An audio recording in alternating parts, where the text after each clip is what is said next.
Hello, all.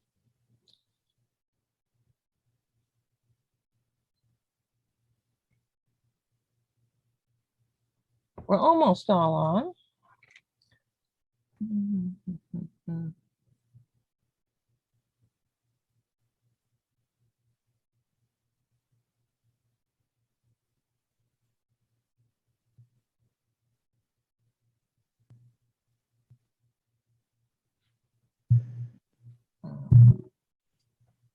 I will be back. I'll check and see how people are doing, and I will be right back. Put the next one on. Need the mask, unfortunately.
I'm here.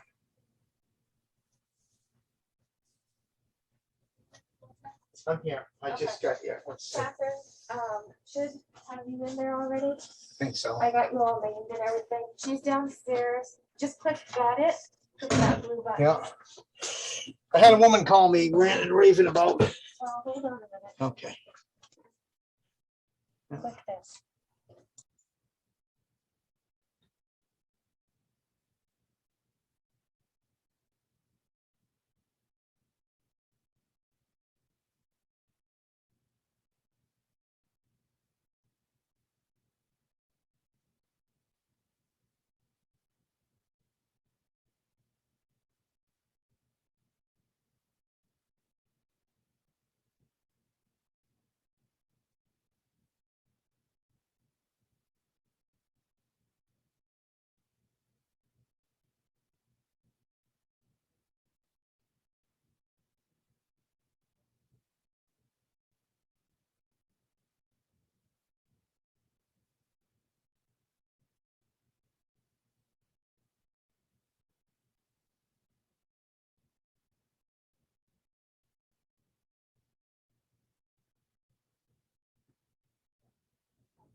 Catherine, do we have anybody else in the waiting room waiting to come into the meeting? We have somebody trying to come in, but everybody has been let into the meeting room and looks like everybody is on now. Okay. Is the extra computer that I'm seeing, is that just the name of somebody's computer? Is that another computer here within the office without somebody? It's an extra computer at the office in case anybody showed up and did not have access to a computer. Okay. Computer at the office in case anybody showed up and did not have access to a computer. Hi, Catherine. Can you hear me? Mike Gray here. I can, and where is Mike Gray?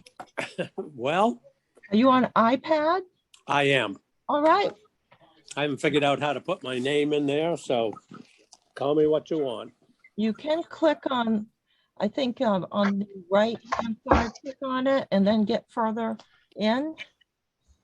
Mike, if you just click the top right corner of your image, you'll see 3 dots. Click on the 3 dots and then hit rename. Oh. Well, I don't see rename, but I see raise hand, so I guess I'm good. Well, remember your new name. Thank you. Okay, at this point, we're gonna go ahead and get started. If everybody could mute themselves, I think we're all set with that. Thank you, everyone.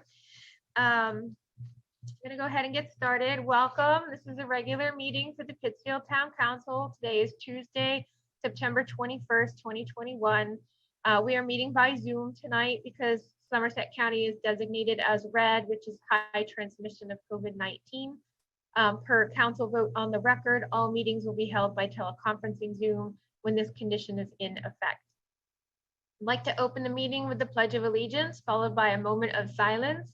And Amanda is our flag bearer there this evening. If you want to go ahead and show us the flag, thank you very much. And we'll go ahead and start with a pledge.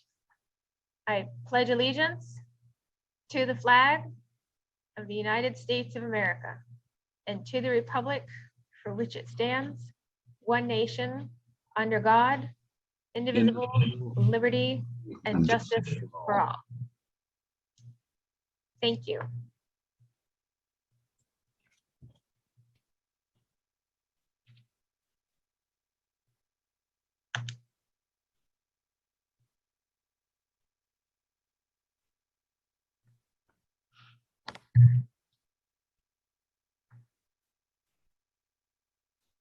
Thank you.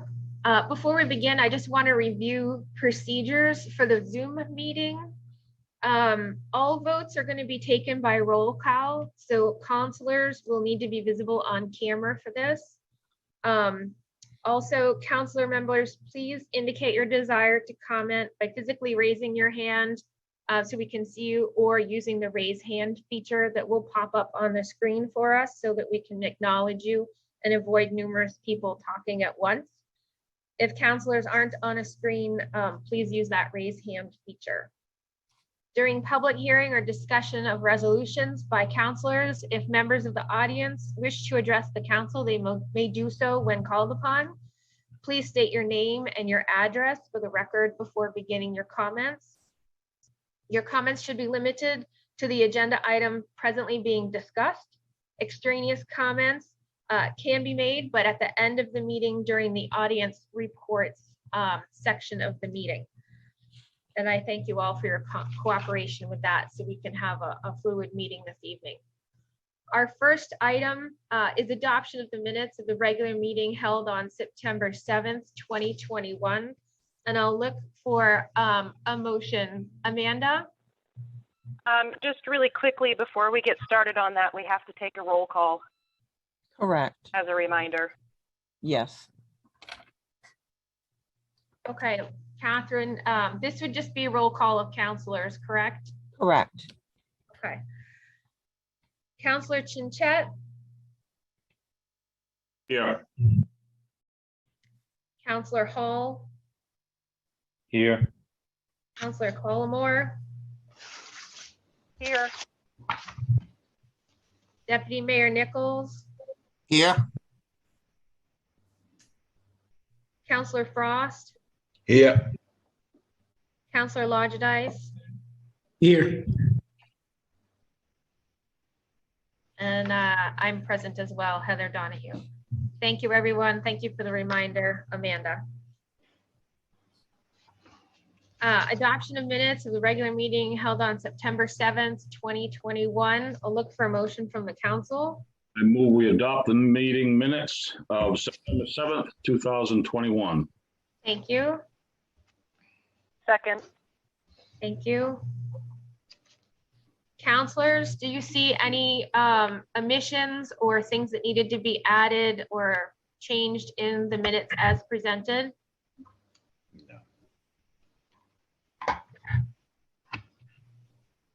Not seeing anyone indicate that they do, so we'll call the roll to approve those minutes.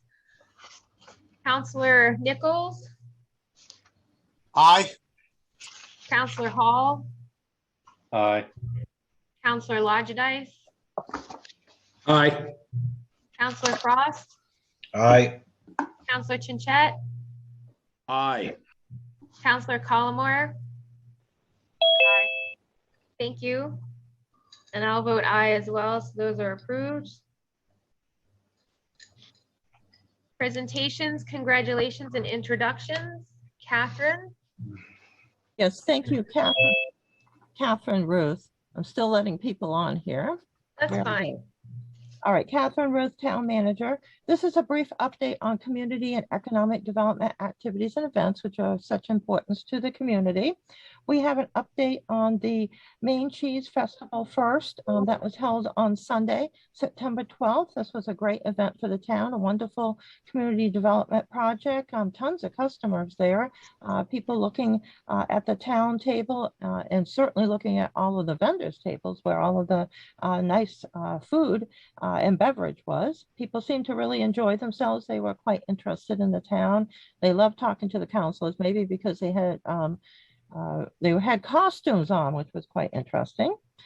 We'll have a brief report on this popular project. If our mayor, who was one of the many organizers of the event, would like to make a report, that would be great. Okay, sure. Thank you, Catherine.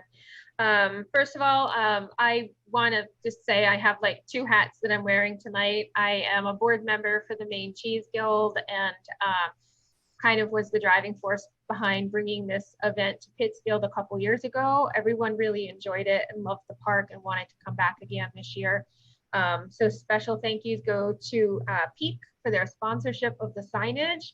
If you drove in or walked into the festival, you would have seen bright yellow signs, and those were sponsored by Peak.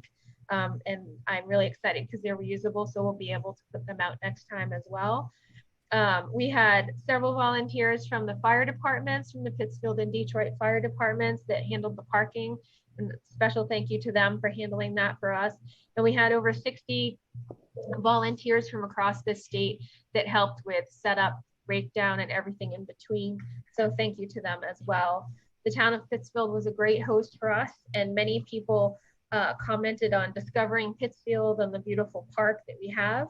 We had over 1,000 attendees brought to the town, and many people commented on the beautiful park, the lovely setting, and they said that they would be coming again to enjoy the area. So hopefully this event is the impetus to having a lot of people coming and visiting Pittsfield and being able to enjoy the area, as well as visiting our many businesses and places to see and to shop. So thank you very much, counselors, for your support in bringing this event again. And we hope to come back in 2022.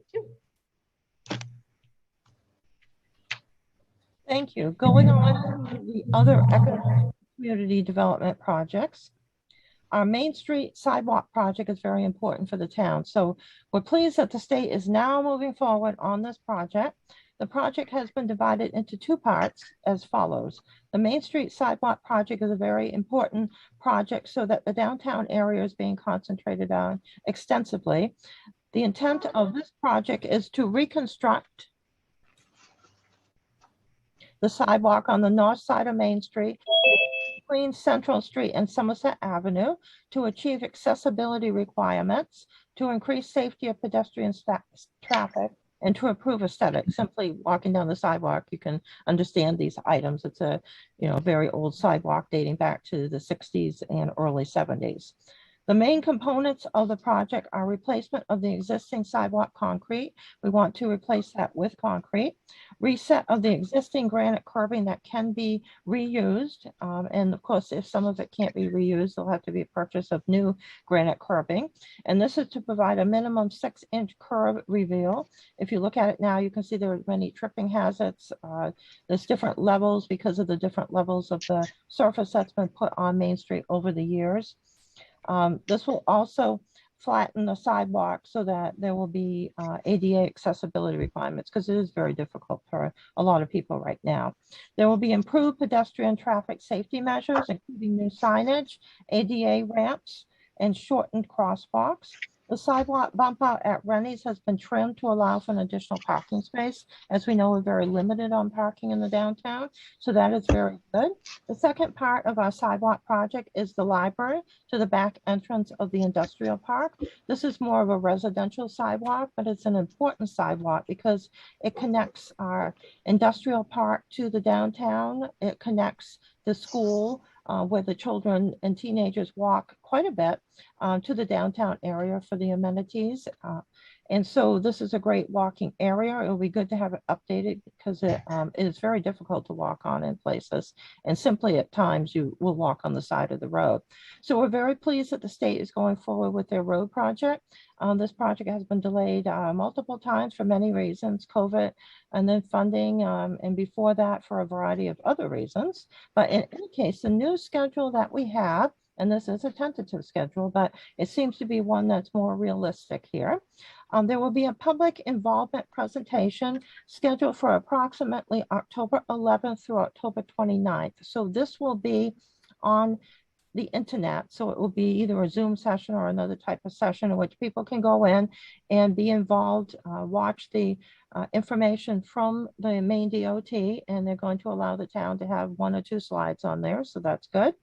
So that will be important, and the public will be able to make comments and ask questions and everything. They have a Section 7 NEPA is complete, and that has to do with different requirements from the federal government. So that will be complete approximately 10/25. This one's historical. They will have a plans impact complete around 11/1/2021, as well as their right-of-way mapping. The final utility coordination will be from now to October 15, 2022. The final plan and specification development will be from 11/1/21, so this November going on through July 30th, 2022. The plan specifications and estimate review, which is an internal process of the Maine DOT, will be done from August 1st, 2022 to October 1st, 2022. And then they have a variety of other items, and what we're the most interested in is when the project will be advertised. And so they're estimating the project will be advertised around November 16th, 2022. And if you remember, the last timetable that we received had advertising starting in April of 2022. So the project is set back now another 6 months. Construction is to begin approximately January 30th, 2023, and construction of the whole Main Street project will be completed by July 15, 2024. And so what this means is that the town sidewalk project, which has been patiently and sometimes not patiently waiting to go along, will start at when the DOT project starts, so that the 2 projects can be meshed together so that we won't have a sidewalk built in the wrong place or a road built in the wrong place and everything not match up. It's important that we do this together to make sure that we have a premier project. And so It is difficult to looking at the condition of Main Street in certain sections. So we do have a petition drive going, which is a letter to the Maine Department of Transportation, which we had copies of the petition at the Maine Cheese Festival. It's been a few other locations, including the transfer station where it was quite popular. It's here at the town office, which people have been signing when they pay their new tax bills that have gone out and other services. It's at the library where you enjoy reading. So drop by any of these places and please sign the petition. We'd like to send it in soon. Catherine, Yes, thank you. Amanda has her hand raised. I think she has a question about the Oh, project very good. update. I see it now, the little yellow hand.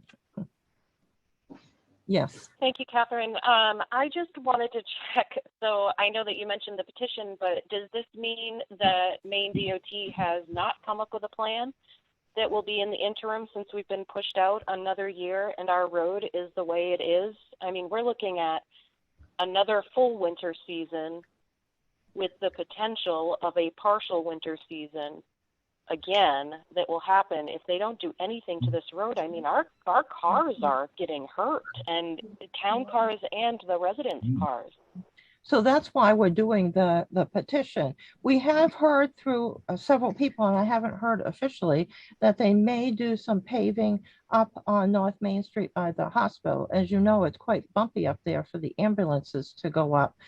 So at least hopefully that will take place. There's been no official comments. We haven't received anything in writing. And I have talked to the project manager. So hopefully that is coming along.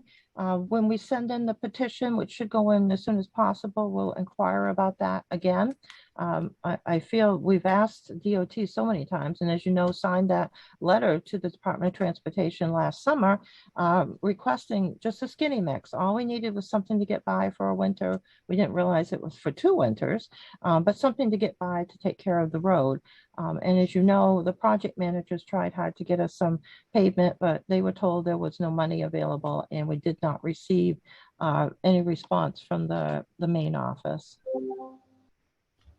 As part of that request, Catherine, are we going to, if they don't have the money for the paving, and I know that that budget is tight, could we at least have it ground down like they've done on the highway? I mean, there's got to be something done. These potholes are ridiculous. Mm-hmm. They are, and they're very large too. And of course, it's quite costly for DOT to go out and fill all these places. And it's not just potholes. There's craters. There's parts of the surface are gone. There's huge cracks down the middle of it. So we're supposed to get another report shortly. So we will continue on, and we need to get as many signatures as possible for the importance of this project. Thank you, Amanda. Okay, thank you, Catherine. So luckily, we've been able to move forward with a new schedule, although it's not a schedule that we're too happy with, but it is a schedule that does seem rather realistic now because they are fine tuning their video and getting ready to go to the public information session. Watch for ads in the Rolling Thunder. The town will advertise this heavily because we want to make sure that everybody knows about it, especially the residents along Main Street, but everyone that we can contact through the town website, Facebook page, and other Facebook pages, because it is very important. So we were able to get extensions on all of our grants, which included the $250,000 community development block grant funding that was for the sidewalk, which included the street lights, the electrical work, and some of the other items that were necessary. We were also very pleased to hear that we received a Northern Regional Border Commission grant of $245,000 that will go toward more work to be done on the sidewalk because the construction costs have gone up so much since we first estimated the project, which was back in 2017. So construction is much more expensive now, and this will allow us to, make sure we have really good street lights. We have a nice setup for the electrical work. The control panels are all redone. As you know, once the streetlights go out downtown. Sometimes they all go out, then they come on and they go off. And so we have to work on them quite a bit. It's a very old system. It should be set up with redundancy so that if one goes out, the rest don't. So there's a lot that we can do there. We had many other smaller grants, you know, 10, 15, $5,000. We were supposed to have Project Canopy grants. However, these were projects we were going to do with the school in which we planted trees up and down Main Street. And of course, that is something that we probably should not be doing now with the COVID-19 and everybody crowded around the holes planting the trees, and it is getting quite late. The DOT was not as happy with that project, but they were very helpful because we're planting trees prior to all this construction, and that's probably not a good thing to do. So I expect those grants will probably go away and we'll need to reapply for them further down the road. So thank you very much. We're very happy to have many other grants. I haven't seen this many grants in a long time. We also have 7 airport grants. And so there'll be a lot of work being done down at the airport with the hangar that will be owned by the town and be a revenue generator, and several other projects at the airport. Thank you. Thank you, Catherine. Next item on the agenda is public hearing, ordinance 20-11.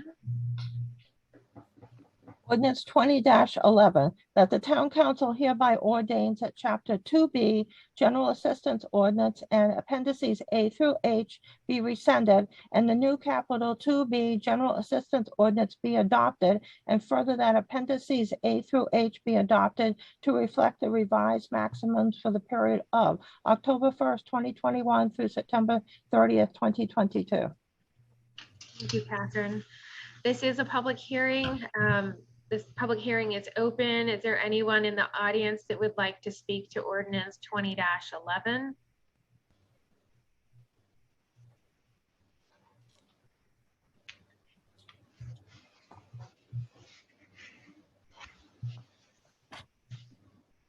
I'm not seeing anything. Counselors, does anyone have any comments to make regarding ordinance 20-11?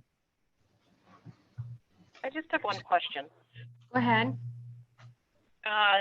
Well, actually, I take that back. I have 2 questions. Question number 1, should this be ordinance 20-11 or 21-11?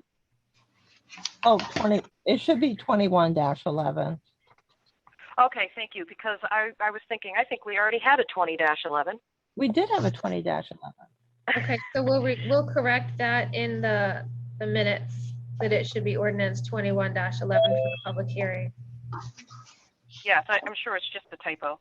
It is. And the second thing, these revisions for the maximums, this is just what's given to us by the state that we are required to update. Is that correct, Catherine? That would be correct. The state works with the Maine Okay. Municipal Association and sets these either by the state or by county, depending on surveys that they do. So this is a requirement for the state of Maine general assistance procedures that we go through to help clients. Okay, thank you, Catherine. Thank you. Counselors, any other questions regarding ordinance 21-11? Catherine? Yes, would you like me to take the roll calls for you? I have a sheet here and can do that for you. Sure, that's fine. All right, not seeing any comments from counselors, we'll close the public hearing and I'll look for a motion from the counselors. We adopt ordinance 20-11. 20, Mike, can you make your motion move- 21 yeah. dash? You're absolutely right. Let me rescind that. I move we adopt ordinance 21-11. Thank you. Second. Thank you, Tim. All right, counselors, Catherine will call the roll. Yes, roll call. Heather Donahue, Mayor. Aye. Tim Nichols, Deputy Mayor. Aye. Counselor Amanda Collmore. Aye. Counselor Peter Lodgedice. Aye. Counselor Jason Hall. Aye. Counselor Brent Frost. Aye. Counselor Michael Chinquette. Aye. Motion passes. Thank you. Okay, we'll go on to reports with council committees. Finance Committee, Amanda, would you like to update us on the Finance Committee? Yes, sure. So in the Finance Committee meeting was last held last Tuesday. We had discussions about a couple of the different special budget items that were requested from departments, but we also went through all of the different department reports and what they were planning on for their budget for the upcoming budget year of 2022. And we got to ask some questions. We will be, I think, Catherine, did you confirm, are we meeting next Tuesday at 6:30 to go over the answers of some of the questions we had? I did confirm that. The Finance Committee will meet at 6:30. The Ordinance Committee has been moved to 5:30. Okay, fantastic. So our next meeting will be next Tuesday at 6:30 so that we can just finish clearing up some of those items that we had questions on as a committee before we go into our budget workshops as a council. And that's it. Thank you. Thank you. Next is Ordinance Committee. The Ordinance Committee has not met since the last council committee meeting. As just mentioned, we have a meeting coming up at 5 p.m. on 9/28, which is next Tuesday. We have a couple changes to the administrative code, as well as the fireworks ordinance that we discussed at our last council meeting. So we'll be addressing those two items. Catherine, is there anything else that's come up in the meantime that we'll be addressing? No, those would be the only items. And to accommodate some of the other individuals that are interested in this, the meeting will be at 5:30. At 5:30, okay. Thank you. I also will have the council calendar updated. It's updated now. I'll send it out to everyone. And when we're at the Finance Committee meeting, we'll go over the budget calendar again because the Finance Committee members did make some changes to it. So I tried to accommodate all the changes we wanted. So that will be sent out in their package, and then they'll go over the budget calendar. And depending on the extent of the changes, it may need to come back to the council for revisions. Thank you. Okay. Thank you. That's all I had for ordinance. And then recycling. Tim, have you had a meeting, or is it coming up tomorrow night? We had one last week. Can you hear me? Yeah. Yes. Okay. We had one last week. Basically what we did is we went down, we toured the reuse center to see what kind of shape it was in. It was in excellent shape. Donnie and his crew and the guy that's running it now, Mr. Dennis, he's done well down there to get it organized. Just basically taking inventory of what we have and seeing, what they need going forward. Unfortunately, because we are now in red with the COVID-19 in this area, we're going to have to push that up to October because of that, which I hated to do, but we really don't have a choice. Hopefully this will, this red will be lifted by then, I hope. But it was a productive meeting, and we're going to have another meeting. It's the third Wednesday in October. I don't have my calendar in front of me, at 5:30, and we're going to be working on what we want to do for Recyclables Week in November of this year, which is coming up. And that's all I have.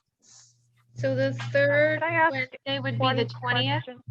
I believe, I don't have it in front of me, Heather, but yeah, I believe that's Oh, right. I'm saying it is the 20th. Okay, thank you. Go ahead, Amanda. Tim, I just had one question.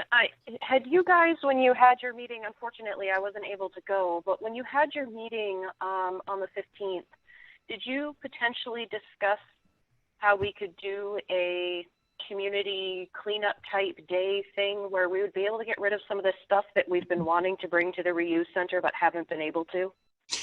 Unfortunately, I did not. We were in the middle of a great big thunder shower, so I didn't get as many people as I would have liked. That was the day it looked like we're going to have a tornado touchdown. But that will be discussed, and I will put that down. So we will discuss that at the next meeting along with what we can do. Don't know when it would be, but I think it's an excellent idea. We've done it in the past. I'd like to see about doing it again. It was very successful whenever it's been done. And I definitely will bring that up at the next meeting, Amanda. Thanks so much, Tim. Catherine? Yes, I was going to note, we did discuss advertising that people can contact the town office if they have items left from moving in or out from their yard sales. And then we would work with the volunteer and the transfer station staff in order to have them bring those items to the reuse building at an appointment. So not the same thing as a big cleanup, but that would help people get rid of or re-gift their items. I guess that's the proper word. Re-gift their items to another individual, because we'll get items into the reuse building and fill it up with nice items for people when we're able to open. So that's an improvement. Thank you, Catherine. Tim, I have a question. Do you know, is it possible for the reuse center to open if there's a family that has a fire in the area, that they could come down and kind of replenish items that they might have lost? There's a family, I think it was in Burnham or Clinton, that just had lost their entire home. Would it be possible for them to come down and see if there were any useful items that they'd be able to utilize? Absolutely. I don't see any reason why that couldn't happen. Do you, Catherine? No, and in fact, we can make appointments for people at the office with the schedule of the volunteer. I think it would be great to let our emergency personnel, the fire department and the police department, know that, you know, if they find people that are in those types of situations, to be able to reach out and kind of connect the dots there between the department as well as the reuse center, to be able to make use of that. Yeah, between Donnie and the guy that's running it now, I don't see any reason why that couldn't happen. As a matter of fact, that's a good use of resource. I mean, you know, anything we can do to help our citizens out, replenish a house. I mean, that, to me, that would take first priority over anything else. So yeah, I don't see any reason why that can't happen. Just have them contact either the town office, have them contact Donnie, and he'll get a hold of Mr. Dennis, who is the one that is running the building now. And I am sure that they'll open that up and see if there's anything down there that they can use. And they could probably give them a list of resources of, if there isn't what they absolutely need, I'm sure they could probably give them a list of resources that of where they could go to check on some other things too. That would be great. I think that would be a great kind of emergency pack type thing to put Sure. together if we could. That would be great. Okay, Thank you. thank you. And that's all I have. Thanks, Tim. Okay, where are we? Board and committee updates from town councilors and town manager. Catherine, do you have anything for this item? For this item, we do have the Recreation Committee meeting Thursday evening at 6 o'clock via Zoom Thursday at 6, at 6. and that's posted on the calendar with the link and everything. It will be, it's just been confirmed. Okay, all right, thank you. Town manager's report. Do you have, Hello. oh, Ben? Yep, Sorry, I'm trying to figure out how to raise my hand from the phone I here. see it there. It just We're at popped football up. practice. So. Go ahead. I just had a question for the council. I kind of shot it to Catherine earlier, but it was just before the meeting. So we mentioned that we really wanted to meet in the chambers and in person, as we have some folks from the Garden Club and some other folks that were looking to attend. Is there a reason that we have to go via Zoom? Yes. What In is the- that reason? In the spring, the council had a previous vote that if conditions warranted it, that all meetings would be done via Zoom. So this has been triggered by the red designation for the county. And so we're operating under those circumstances now, which is why we're having this meeting by Zoom tonight. So that would cover council meetings as well as any committee meetings, and board meetings should also be conducted by Zoom. Okay. Yeah, So- because I'm on the school board and we had those same rules. But just for the group, the red designation today doesn't mean anything like what it meant a year ago or even in March. So There were strong recommendations from the CDC at that time, but now it's completely up to local government. And if So- the board's voted for that, then that's what it is. So this is what I wanted we're to ask. currently operating under, and the school board may or may not, sound like they're operating under other rules. Yeah, There is a we discussion that we'll be having later this evening about Oh, having okay, sorry. at the next meeting, but because this is already in place, this is where we are. So this is how we're operating. this Okay. evening. So No, that's, until the that's council, fair. I appreciate that. right, until the council votes to change it, we're gonna go with the procedures that we voted in back in the spring. Okay. All right, fair enough. Thank you. Okay. And if anybody has questions about Park and Rec, I'll be on. Okay, and so just so people know, that's Ben Hall. He is on the Parks and Rec Committee. Are you the chairperson, Ben? Sure. Yep. Yes, sir. Your designation just says Ben, so I'm just clarifying for people that Yeah, you're just an Sorry about that. anonymous Ben to them, so they know who's talking. it's probably better that way. All right, thank you. Thanks, guys. Mike, you have your hand raised as well. Did you have a Yes, question about the? Yes, you've already addressed it. Anyone who'd like to speak on here, could you please identify yourselves before you get into the discussion afterwards? Doesn't help the conversation. Thank you. Catherine, we can go to town manager report. Do you want to provide a brief update? I will. Thank you. Catherine Ruth, Town Manager. I'll be brief. I have a 10-page report and I'm just going to hit on a few of the highlights. For nomination papers for the upcoming election ballot in November, candidates were needed for the following elected officers for the town, which the town clerk announced by state and town requirements.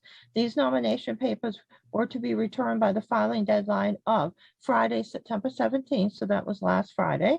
So for District 1 Councilor, we have none. No papers were returned. There were 2 candidates that did not return their papers. District 4 Councilor, Heather Donahue, our current mayor, and Eric Saucier returned their papers. 3 at-large councilor, 1 position, Michael Chinkat returned the papers. And 4, there were 2 SAD 53 board members. Christopher Wymuth returned his papers, and then 1 position is vacant. All of these are 3-year terms. Number 2, reminder with the new information, tax bills have been issued for the town of Pittsfield. The town of Pittsfield's 2021 tax bill summary dated September 21st. This tax bill is for the Somerset County assessment, the SAD 53 assessment, and the municipal appropriations. The mill rate for 2021 is $23.10 per 1,000 valuation. It is a decrease of 0.3 of a mill, or 1.3% decrease. With the state continuing the homestead exemption at $25,000 being reduced from the valuation on the tax bill, tax bills for the main residents of property owners who file for the exemption were calculated on a lower valuation. Non-residential properties and those residential properties where the owner does not live on site do not receive the $25,000 exemption, so they are taxed at a higher value. Town officials and employees have done the best job possible to maintain service levels, address some capital improvements, and be conservative in spending. The 2021 budgetary changes affecting taxes were: number 1, Somerset County assessment to the town decreased approximately $24,236, or 4.1%. The SAD 53 assessment to the town increased $23,510 from last year's assessment of 0.71%. The municipal appropriation, which includes the TIF financing plan and overlay, which is used to take care of abatements when taxes need to be reduced or completely abated, decreased $589,419, or 8.8%. The total revenues and reimbursements decreased by $766,865, or 15.2%. So basically, this resulted overall with the mill rate going down 0.3 of a mill. We have a lot of information about the budget on the town website, the SAD 53 website, and Somerset County's website.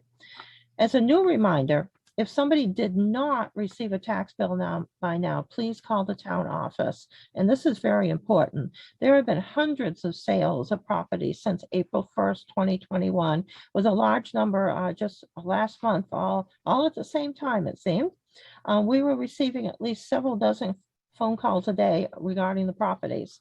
The bill must be listed in the name of the property owner on April 1st, 2021. And since a lot of sales took place after that, that tax bill goes to the property owner as of April 1st. And we want to make sure the new taxpayers get their tax bill and they're able to divide it up, or however, when the sale took place, to what they agreed to, that this does take place. We can provide the new owner with a copy of the bill. However, as the deeds arrive, sometimes several months after the sale, we don't know who everybody is. So we need people's help. We've been contacted by people moving into town to ask why we didn't send their tax bill to the mortgage company. We don't know everybody's mortgage company. So if anybody would like a free copy of their tax bill to send to their mortgage company, just let us know. Drop by the town office or email us. We can email it to you, or you can pick up a copy. Gone are the days when we know who banked where in town, and everybody had the same bank for their entire life at that property. There are so many out-of-state mortgage companies, and the mortgages are sold all the time. Sometimes they're sold 3 times a year. Number 3, important reminder, 2022 transfer station stickers. In order to reduce costs at the transfer station by making sure that only those who should be dumping garbage are doing so, new stickers are being issued each year. So those new stickers will be available by December 1st, 2021 for purchase. Number 4, important reminder are the 2022 dog licenses. All dogs over 6 months old must be registered prior to January 31st, 2022. The state law requires a late fee be assessed after that date. The town usually receives the new tags by October 15th of each year. We want to make sure that people license their dogs on time, because getting a $20 late fee for each of your dogs when your license can only be $6.50 or a little bit more is sort of outrageous. We're required to charge it and we don't want to. So we want you to register your dogs in time. Number 5, important reminder, online services. For re-registration of vehicles, boats, and other services, people can go to www.pittsfield.org and click on the Citizens tab, choosing online services at the top of the page. The assessor reports on the town's valuation that it increased from $238,403,000 to $249,149,000, and I'm rounding those off. It is an increase of approximately $10.7 million, or 4.5% increase. So this is better than the last 3 or 4 years. The tax assessor stated that the increase was a lot of increases, a lot of decreases throughout the town, including personal property. There were no major increases or decreases.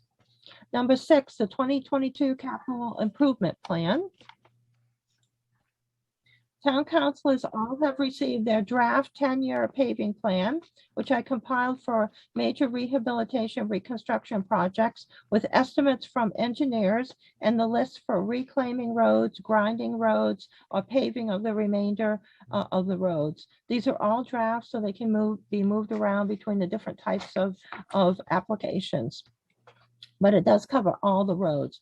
Oliver Associates, who is our sewer and water contractor and engineer, has been extra busy, as well as the town. So we need to match up what roads will be done with the water sewer to all the funding sources. It's not clear how we can do this for any lengthy period of time, because the funding sources are not guaranteed each year, and you usually get 3 or 4 weeks to apply, and they are announced 3 or 4 weeks before the deadline. So we'll have to do a lot of estimating, but we do have all of our current projects listed out for sewer funding. The drinking water state revolving loan project should be coming out shortly, and it does appear that we would have a good candidate given how many breaks there have been. So I've asked all of our associates to put together a proposal for Birchwood Terrace, where there have been breaks and leaks one after another. Once one gets fixed, a few days or weeks later, there's another one down the road. So once one gets fixed, we've got more. Obviously, there's an issue there. I also recommended that we apply for Library Street. So we're going to look at those roads for the sewer lines to see what condition they are in. And we've got estimates back for the video cameraing, and we're working on the estimates for the cleaning. Because of the length of the subdivision there with all of the roads, we're this is an item that have to go to the town council for approval because it's over the bid amounts that can be approved in the office. But it's very important work. There are very few companies that can do this type of technical work. So if counselors, as I've noted before, have any requests for different roads to be paved or different roads to have the water and sewer looked at, let us know so that we can consider that when we meet with all of our associates later this month. And so I'm going to skip over a few items that counselors know about. And just to note that number 10 is code enforcement work. Al Tempester, our alternate code officer who was injured, is now able to work more fully after his injury. So he's going to come back to assist the code enforcement officer that we have to complete reviews of a variety of items and to take care of a variety of items. And so I've been fielding a lot of questions. So Al is going to help with that. So this will be very good. On number 12, I'd like to report that the water hydrant installation for Morrill Street was finally installed after many attempts. Quite a few things happened.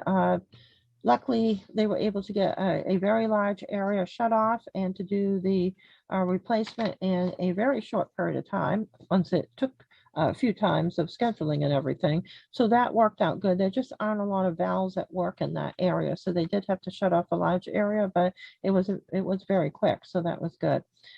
Number 13 is the airport capital improvement plan, of which we have 7 airport grants now, which is totally amazing. Dealing with the T hangar, the apron and in the area taxiway, and a variety of other operational type grants. And so what we're looking for is to find approval under one of these fundings so that we can do crack sealing at the airport.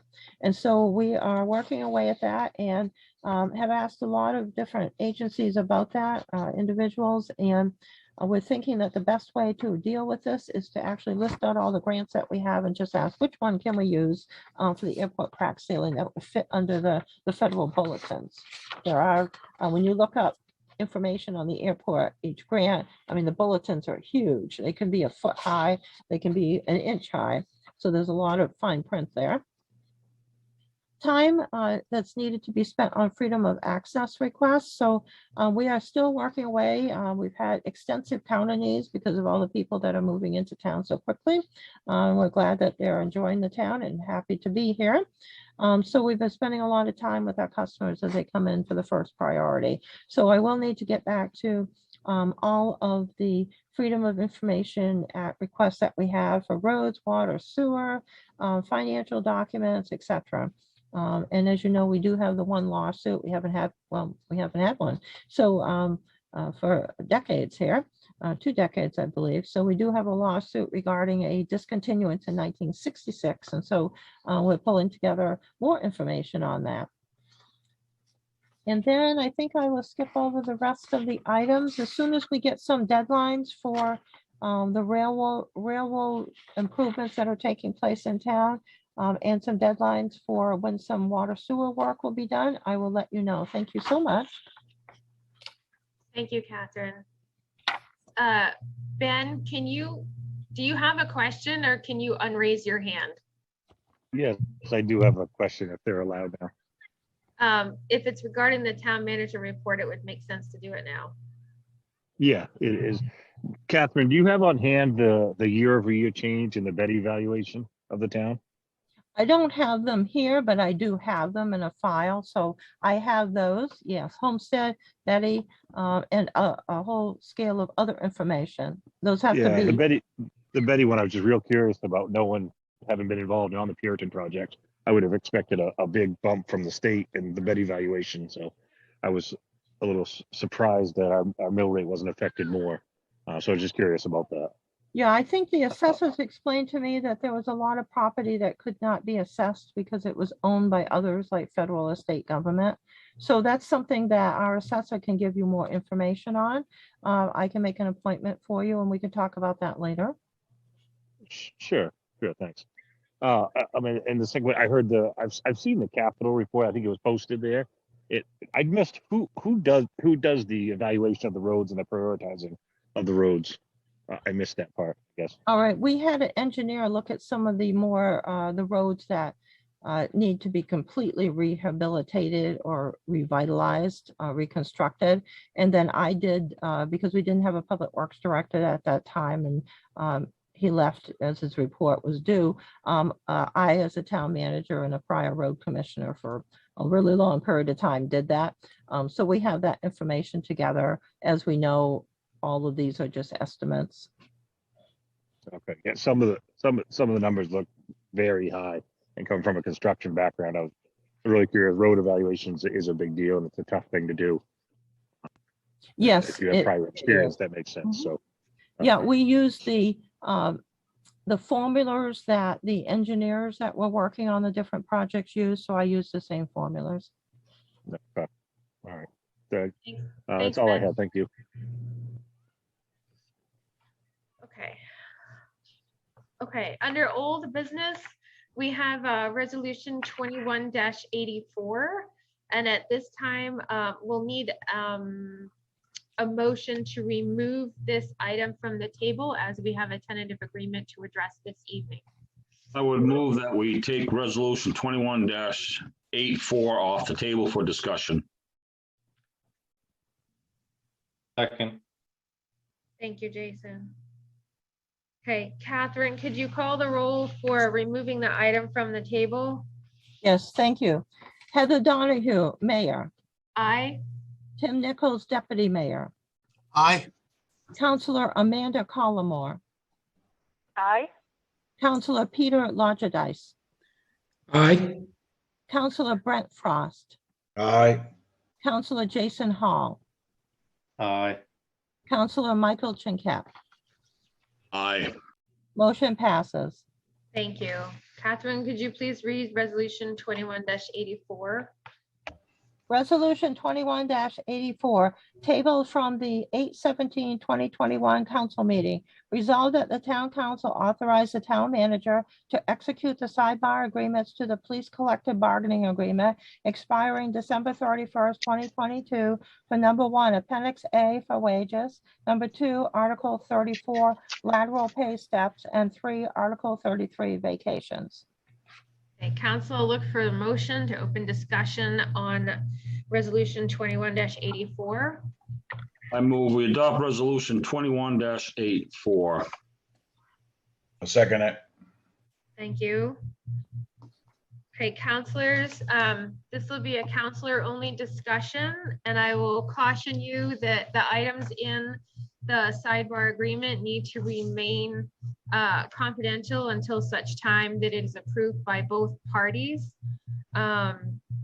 So any questions or discussion this evening needs to be general in form and not about the specific details of the agreement. Anyone have questions? Yes, I have a question if I may. Go ahead, Mike. Thank you, Heather. Now, I noticed in the detailed package that was given to us, the amounts are less than what the original discussions were about. Has that been discussed with the chief of police? Because I'd like to add that the job description of the chief of police involves, bear with me here, please. Number 20, the chief serves on the town's negotiating management planning teams. Was he involved with the final numbers that are presented in this resolution? Can you tell me what you're citing from, Mike? Just so I can look at it as well. It's a copy of the chief of police job description.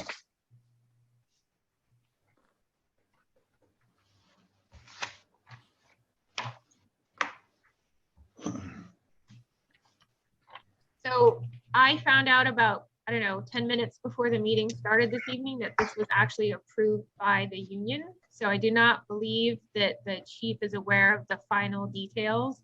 He was consulted during one of our negotiation sessions, so. Okay, I understand that. However, my issue is that, the chief of police being his title and his position and his responsibilities as, written, was not involved with this process the whole time. Well, that's not true. He was involved. He made initial recommendations, and he was also involved in one of our strategizing sessions. And he met with the finance committee before even beginning this process. So during the negotiation process, those proposals have changed several times. Both we made changes as well as the union making changes. And as far as the actual negotiations, is the labor negotiation committee, which is 2 counselors and the town manager, negotiating with the union through our attorneys. So those are the parties that are involved in the actual negotiations. Well, I will actually add once again, number 20 of the 24 responsibilities of the chief of police says serves on the town's negotiating and management planning teams. It doesn't say at the whim of the police negotiating committee or occasionally or once in a while. He should have been on that the entire time, not when it seemed to fit the negotiating committee. So Mike, would you like to take up our time this evening debating the finer points of who should have said what, or would you like to address the agreement that we have before us that will actually move this conversation forward? So that comment makes it sound like that you think my point is petty and it's not relevant to the discussion we're having. No, I'm asking you how you would like to spend the evening. We can go back and forth about which document says what as far as the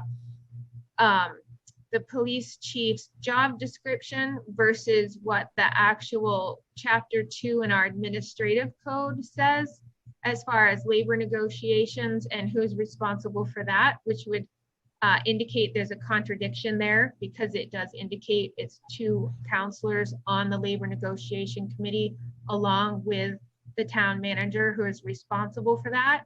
So we can have a long drawn out conversation about this, or we can address the agreement that the labor negotiation committee has hammered out with the union that counselors have been asking to have presented to them for several months, that we have met with several times to go through this. I'm just asking you how you would like to spend the time this evening. I just want to close by thanking you for your clarification once again on a point that I wasn't making. My point was that this negotiation has results that did not include a very instrumental and a pivotal member of this town, the chief of police for his department.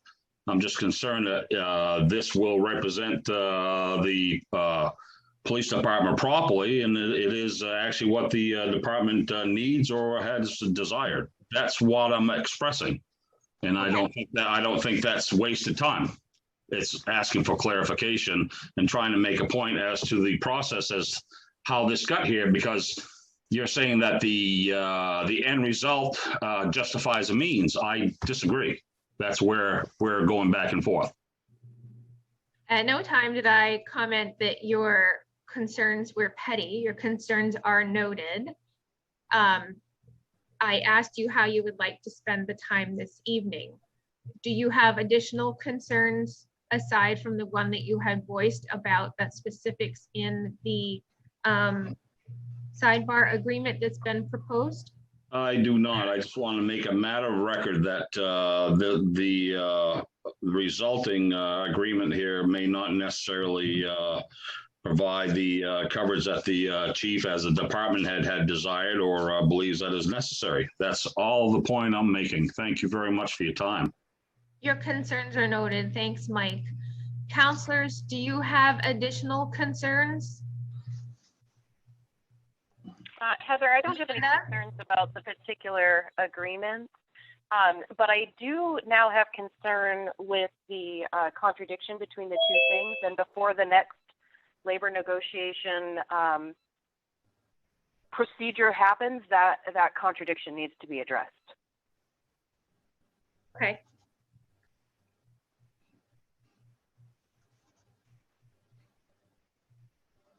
I agree with that. They definitely contradict each other, and his description says that he should have been involved in all the negotiations internally. And that's, I don't believe that's what happened. So yeah, it's something that needs to be addressed and clarified.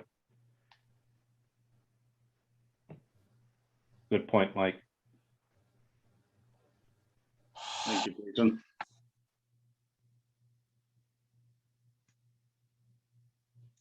Anyone else have concerns or questions about the agreement that's been proposed?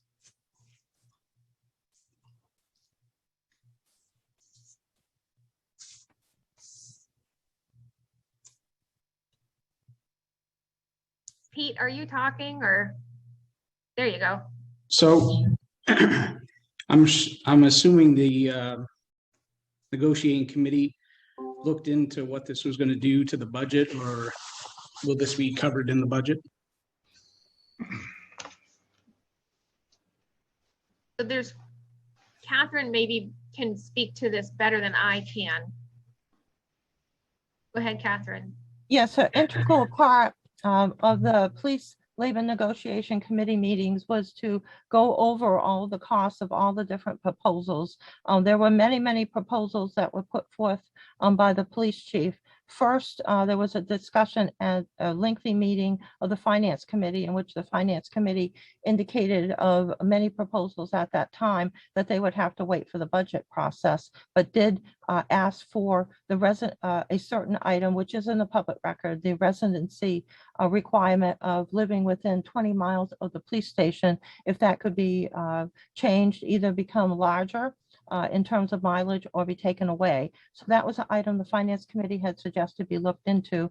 So that was looked into, as well as later on after meetings with the police chief on many of these items, which were quite expensive. When we looked at the pricing and had all the charts and everything, we went forward with, again, in the public record, $15,000 signing bonuses, of which $60,000 would be available to the police chief to sign up people over a period of time, with a bonus at the beginning of the first day that they started work, and then the remainder of it later on in the period, and different periods of time were talked about.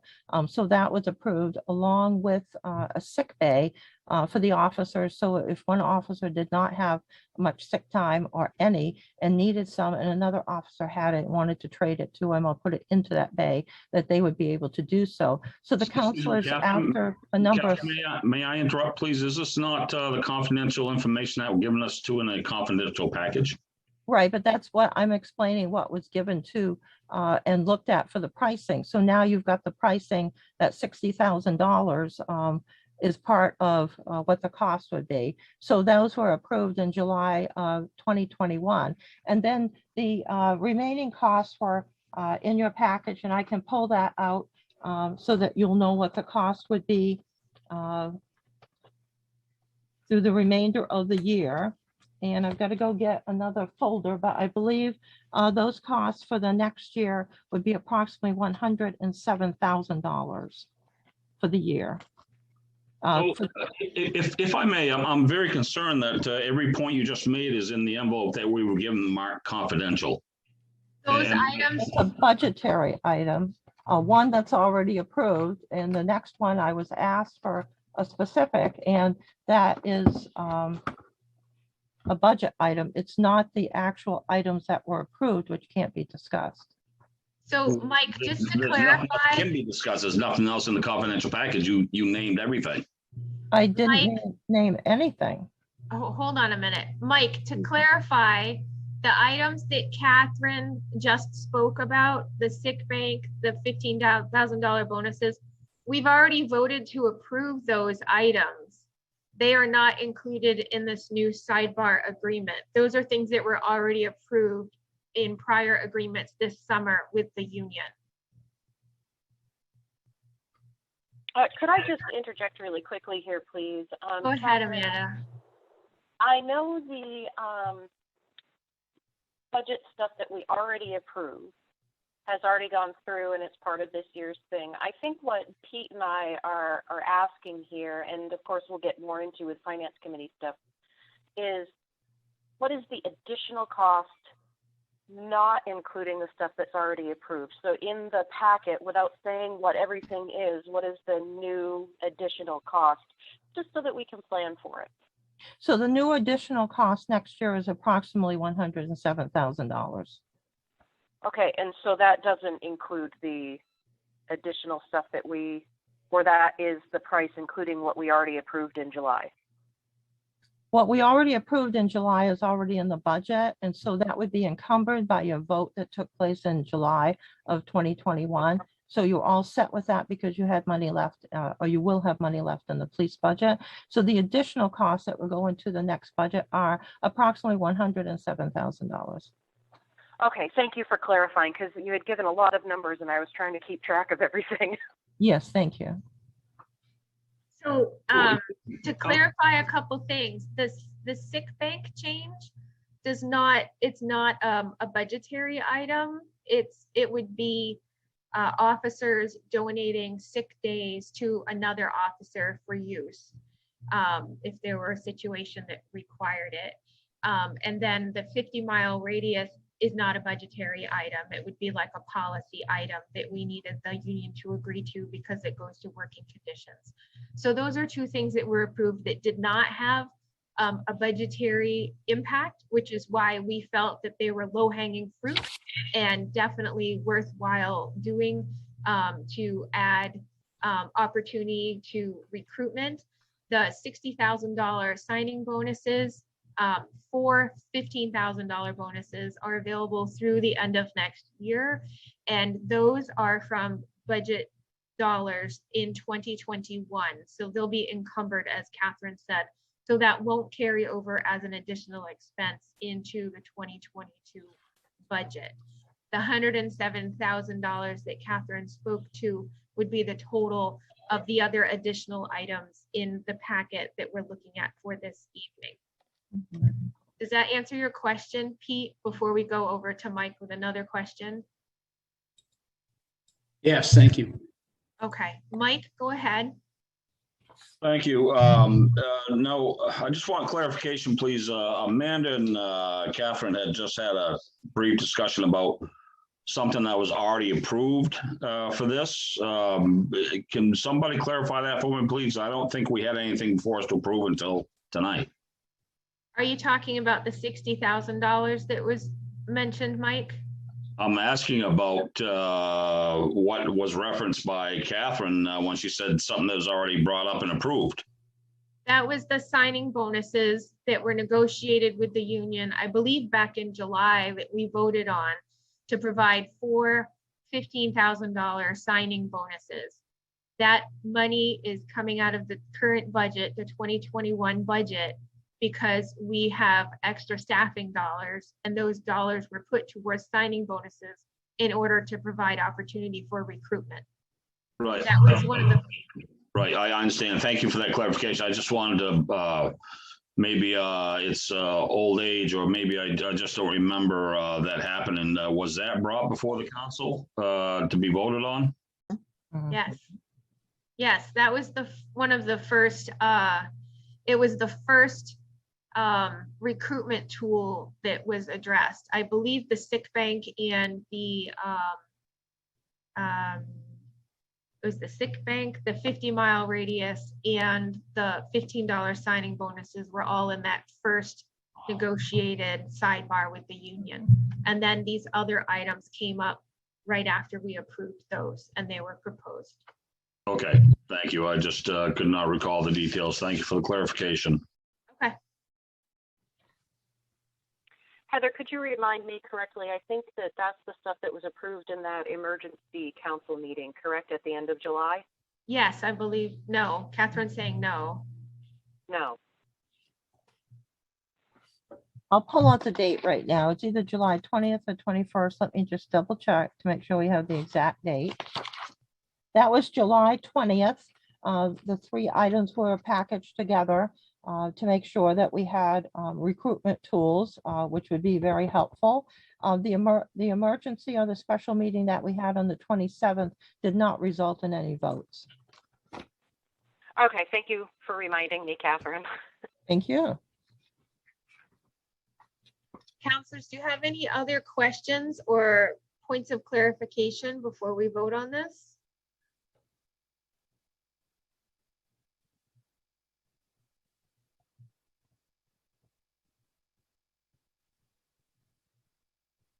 Okay, I'm not seeing any. So Catherine, could you call the roll, please?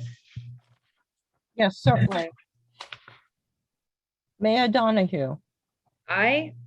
Deputy Mayor Nichols, Aye. Councilor Collimore, Aye.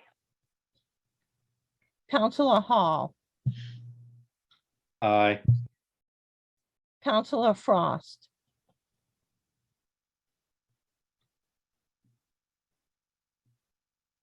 I think his computer cut out. Oh, he's on mute. I'm back on. Aye.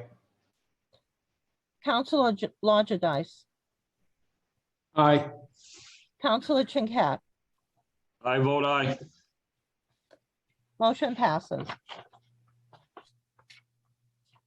So if I may ask another question on this, please. Go ahead, Mike. So now that that has passed, when can the chief start hiring? He The can, chief has had the ability to hire all along. Okay, let me ask a question again. So now that this has been passed, when can the chief start hiring with these details? tomorrow. The next day, tomorrow. Thank you.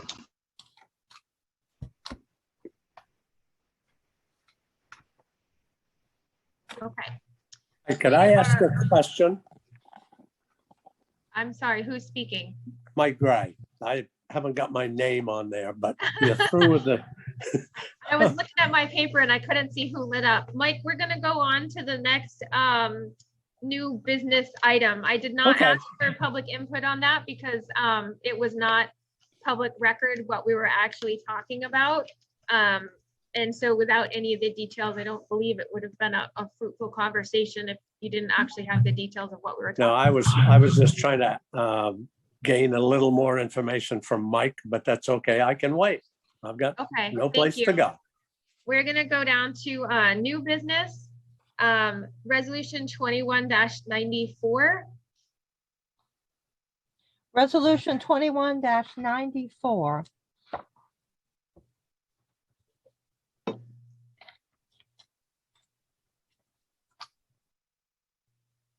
Resolved that the town council accept the Northern Border Regional Commission in parentheses NBRC grant award number NBRC 21 GME 04 for the project titled Downtown Pittsfield Revitalization for 2021 Economic Infrastructure in the amount of $245,000 and authorize the town manager to execute the agreement and all other required paperwork for the grant.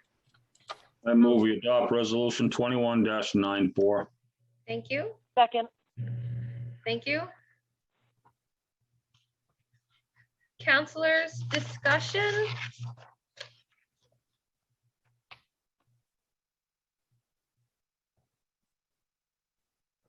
Catherine? Catherine, this is what we're going to use for the additional costs, correct?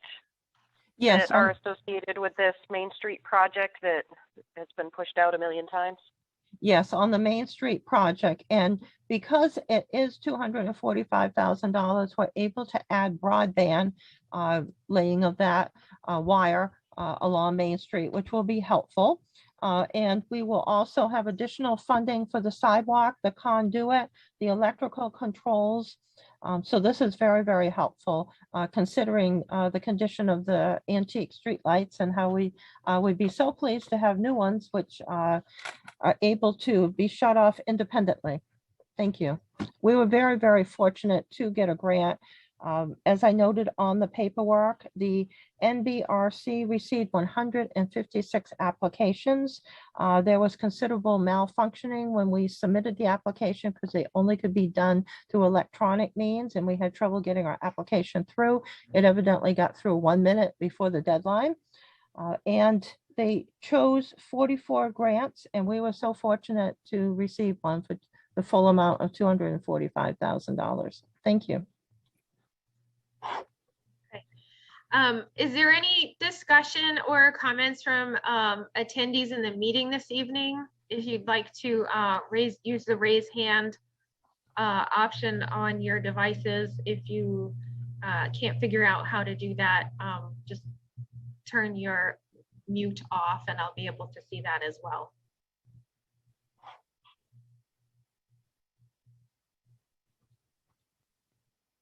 Is this just a discussion on that particular grant? Could you state your name, please? My name is Nancy Bro. It Hi, says Nancy. Cindy, but I'm Nancy, yes. Hi, Nancy. And where do you live, Nancy? What's your street address? 144 Washington Street. Thank you. Yes, this is a discussion just regarding this particular grant opportunity. All right, thank you. Can I ask one more question, or is it only audience right now? No, go ahead. Okay, just one more question to remind myself. I know you said this before, Catherine, but we are not required to do any match on this one, correct? We already have the match, so no, there's no additional match because we have so much funding coming in from the federal and state government. And we also had our match of dollars from the what used to be known as the Economic Development Revolving Fund, which was used to match the CDGB Community Development Block Fund. So because there was so much state and revenue, state and federal monies involved, we don't have to have any additional match. Okay, so our current match already meets the match requirement on this. That would be Okay, great. cool. Thanks.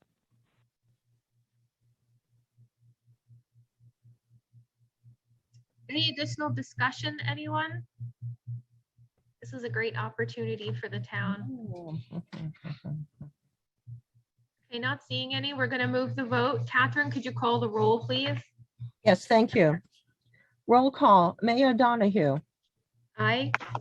Deputy Mayor Nichols. Aye. Councilor Collmore. Aye. Councilor Lodgedice. Aye. Councilor Frost. Aye. Councilor Hall. Aye. Councilor Trinket. I vote aye. Motion passes. Thank you. Excellent. Thank you. Resolution 21-95.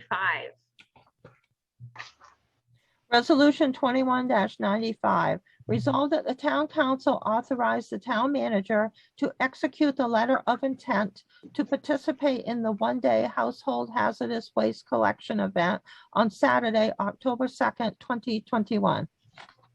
I move we Move adopt. we adopt resolution 21-95. I'll second Amanda. Okay. Thank you. It's one way to make the meeting go faster. Do all the Yes. motions at once. This is Well. kind of a housekeeping item. It's something that I don't believe it happened last year. So it'd be nice to have this return again. Any discussion, counselors? Anyone in the audience like to comment on this event or opportunity for the town?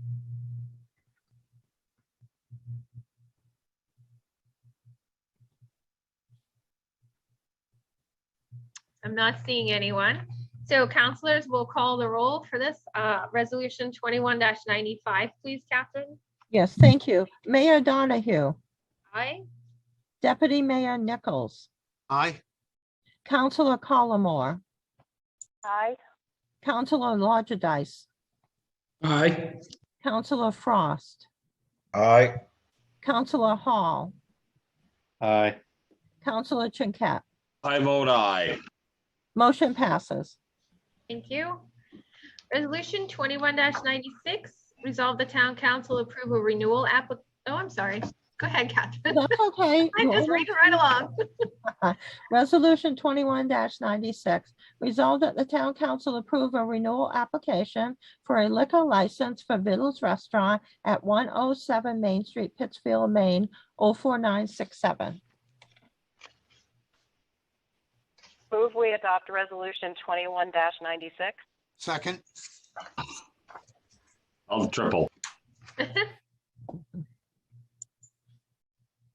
All right, another housekeeping item, annual requirement for liquor licensing for businesses here in town. Any substantial discussion on this, counselors? Yeah, if I may, that is the one that the application is not in as of yet. The application was not in as of the date when the council packages were delivered to the councilors by electronic means, as well as by written means. I did indicate that we would obtain the application. The application did come in. I received it over the weekend. It's imperative that the application go forward so that the individual restaurant will be able to continue to serve liquor. The application is in order and a copy of it is available at the town office. Okay, thank you for the clarification. Yes, thank you for the question. Any comments or questions from the audience about this item? This is a standard item for any restaurants that are serving liquor in town. Yes, we received their intent and they meant to get the application down on Wednesday, but we knew that they were coming. It's a little bit unusual, but because of all the economic concerns with the businesses and how difficult it's been with COVID, we wanted to accommodate them to help them. Okay, not seeing any questions, so let's go ahead and call the roll. Catherine, please. Yes, thank you. Mayor Donahue. Aye. Deputy Mayor Nichols. Aye. Councilor Collmore. Aye. Councilor Lodgedice. Aye. Councilor Frost. Aye. Councilor Hall. Aye. Councilor Chinquette. I vote aye. Motion passes. Thank you. Resolution 2197. Resolution 2197, resolved that the town council approve the payment of the monthly disbursements in the amount of $276,736.69. That would be for July 2021, and $276,736.64. That is for the period of August 2021 through June 2022 to SAD 53 for its fiscal year beginning July 1, 2021 and ending June 30th, 2022 for a fiscal year total of $3,320,839.73, which represents the town of Pittsfield's share of SAD 53's local appropriation funds. I move we adopt resolution 21-97. Second. Thank you.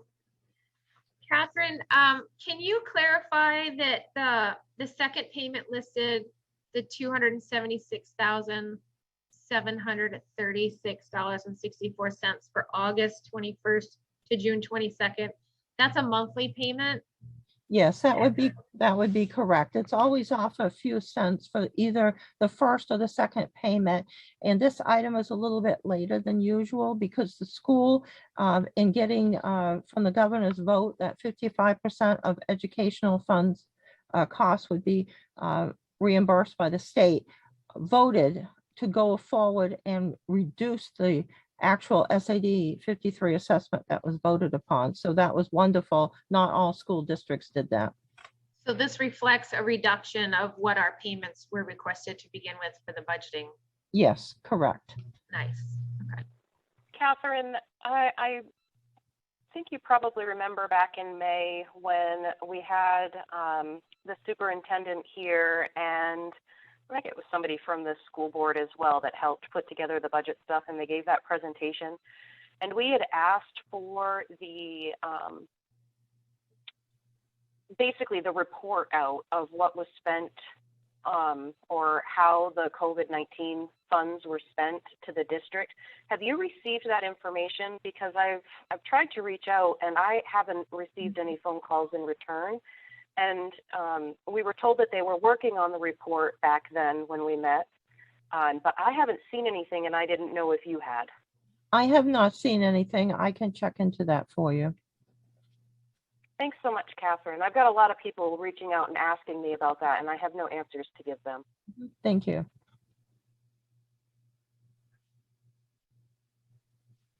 Any other questions, counselors?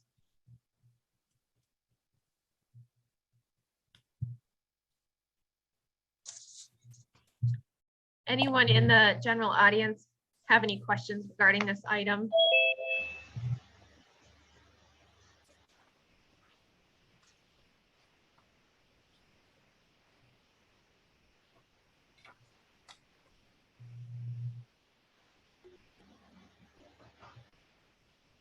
Bear with me, there's enough people, there's two screens to look at now, so I'm just looking.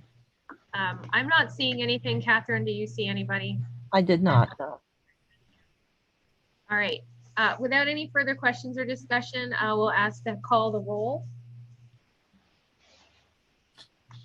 Thank you. Mayor Donahue, Aye. Deputy Mayor Nichols, Aye.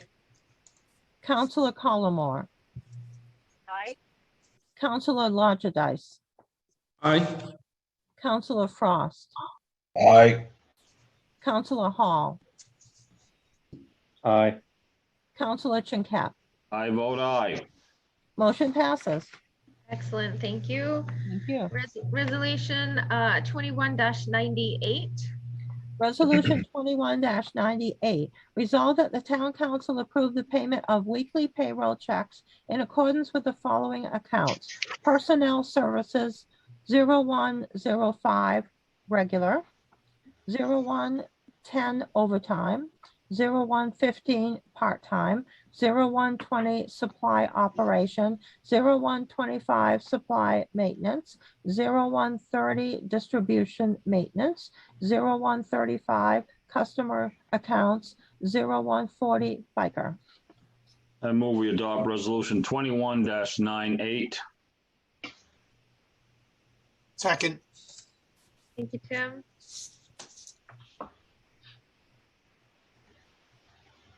Any Catherine, I have discussion? just one question on this one. I'm just curious, not that I have an issue with, of course, approving the payment of the weekly payroll checks. I'm curious the timing of it. Is this for 2021 or 2022? It's for 21-22.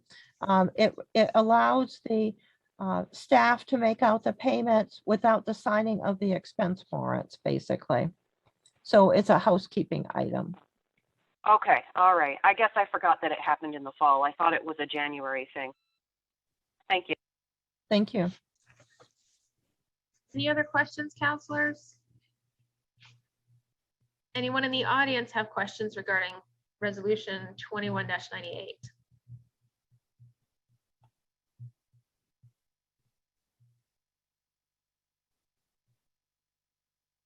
I'm not seeing any, so Catherine, please call the roll. Yes, thank you. Mayor Donahue, Aye. Deputy Mayor Nichols, Aye. Councilor Collmore, Aye. Councilor Lodgedice, Aye. Councilor Frost, Aye. Councilor Hall, Aye. Councilor Chinkat. I vote aye. Motion passes. Thank you. Resolution 21-99. Resolution 21-99, resolved that the town council move the regularly scheduled town council meeting of Tuesday, November 2nd, 2021 to Wednesday, November 3rd, 2021 due to the election. Move we adopt resolution 21-99. I'll second.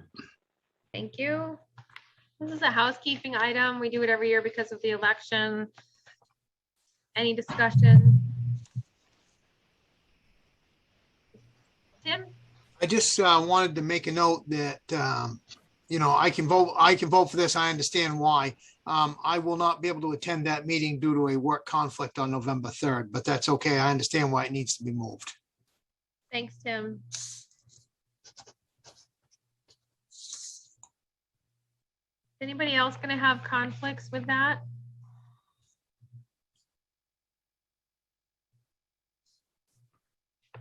Okay. Anyone in the general audience have any discussion or questions about this item? Okay, not seeing any. Let's call the roll and move the vote. Thank you. Mayor Donahue, Aye. Deputy Mayor Nichols, Aye. Councilor Collmore, Aye. Councilor Lodgedice, Aye. Councilor Frost, Aye. Councilor Hall, Aye.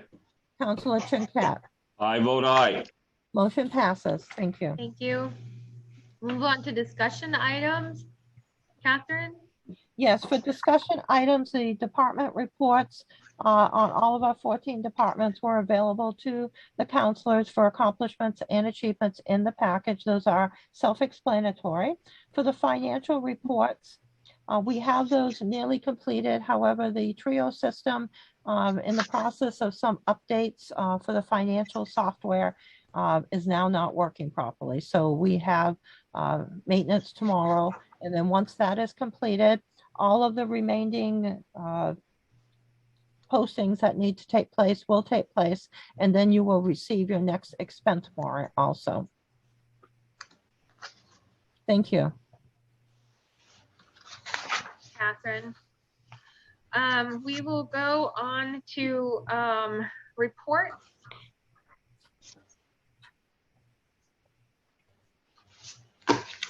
Actually, before we go on to reports, Jason, did you want to do your discussion item now or part of the reports later on? I can do the discussion item now. I mean, I guess I have a general question of as to why it wasn't on the agenda specifically tonight to be voted on. And what I'm discussing is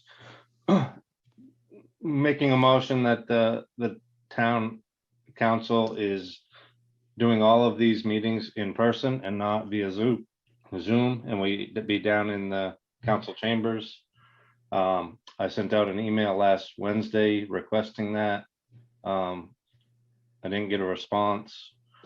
I was under the impression that to make a motion to get it on the agenda that you send it out the Wednesday prior to a meeting and it would be on the agenda. So I'm not really sure why it's not. But yeah, I just wanted to discuss being in person and making the change to go from Zoom back to in-person meetings. The CDC doesn't have any restrictions as to us meeting in person. Everybody has had the chance to be vaccinated if they're going to be vaccinated. If you're not vaccinated, you can wear masks within the chambers.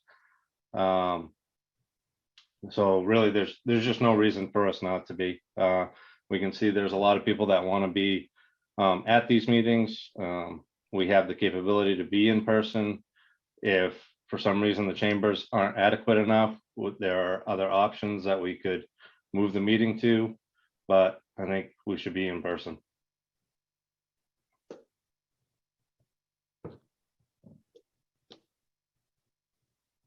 Mike, would you like to weigh in? I agree with what Jason is saying too. Oh. I'm sorry, I can't get the hand raise thing to work on my phone. Okay, go ahead, Amanda. I was just going to say that I completely agree with that. When we made the motion and approved this back in whatever month it was at the beginning of the year, I was under the impression it was only while we were under a state of emergency. I cannot find the original language. I have requested the original language and have not yet received it to show us why now we're doing this when we're no longer under the state of emergency. I think that if people are uncomfortable coming in, then absolutely they should be given the right to do this remotely. Lock back up again. It's But locked up for again. us, it, I don't know what to tell you, Bernie.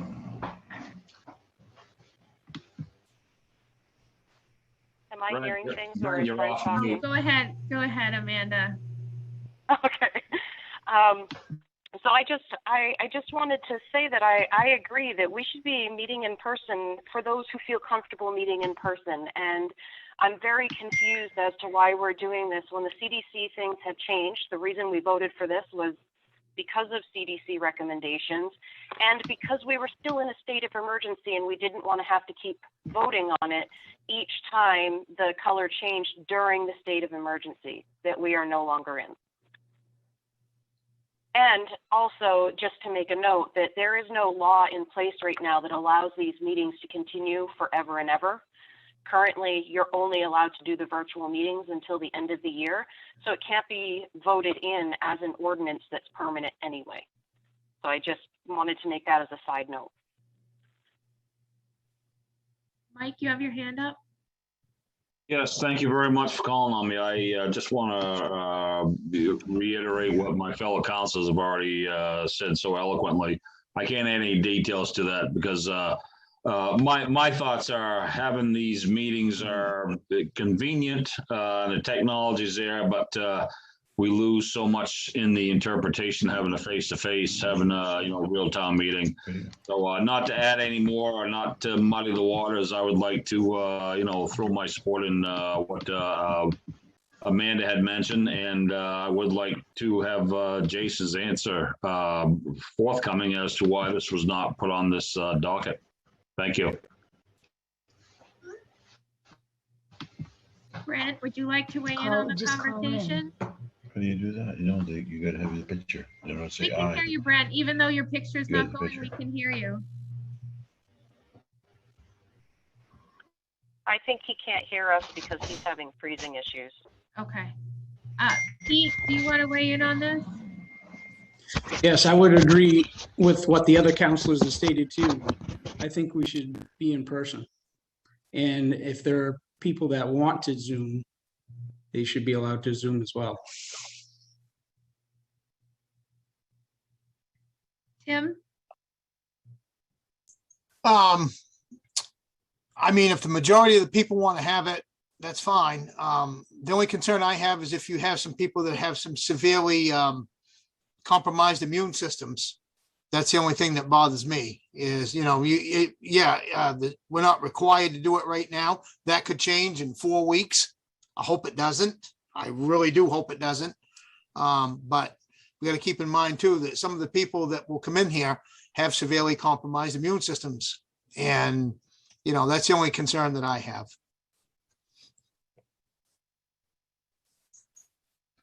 I think we lost Brent altogether.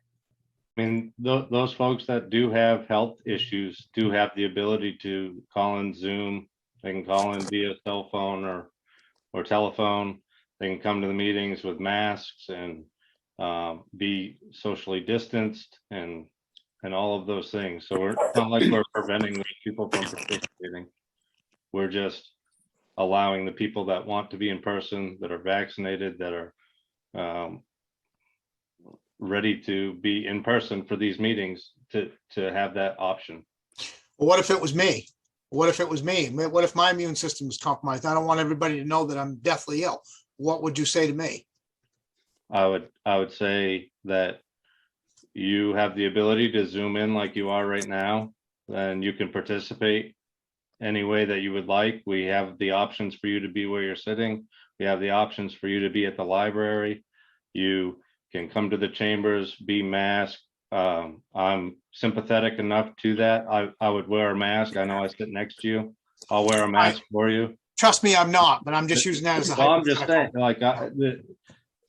we have the options and to limit the majority of the council from who wants to be in person from being in person, I think is unfair, I guess. I know we voted back in April on it, but things have changed, and I think we can change with those changes.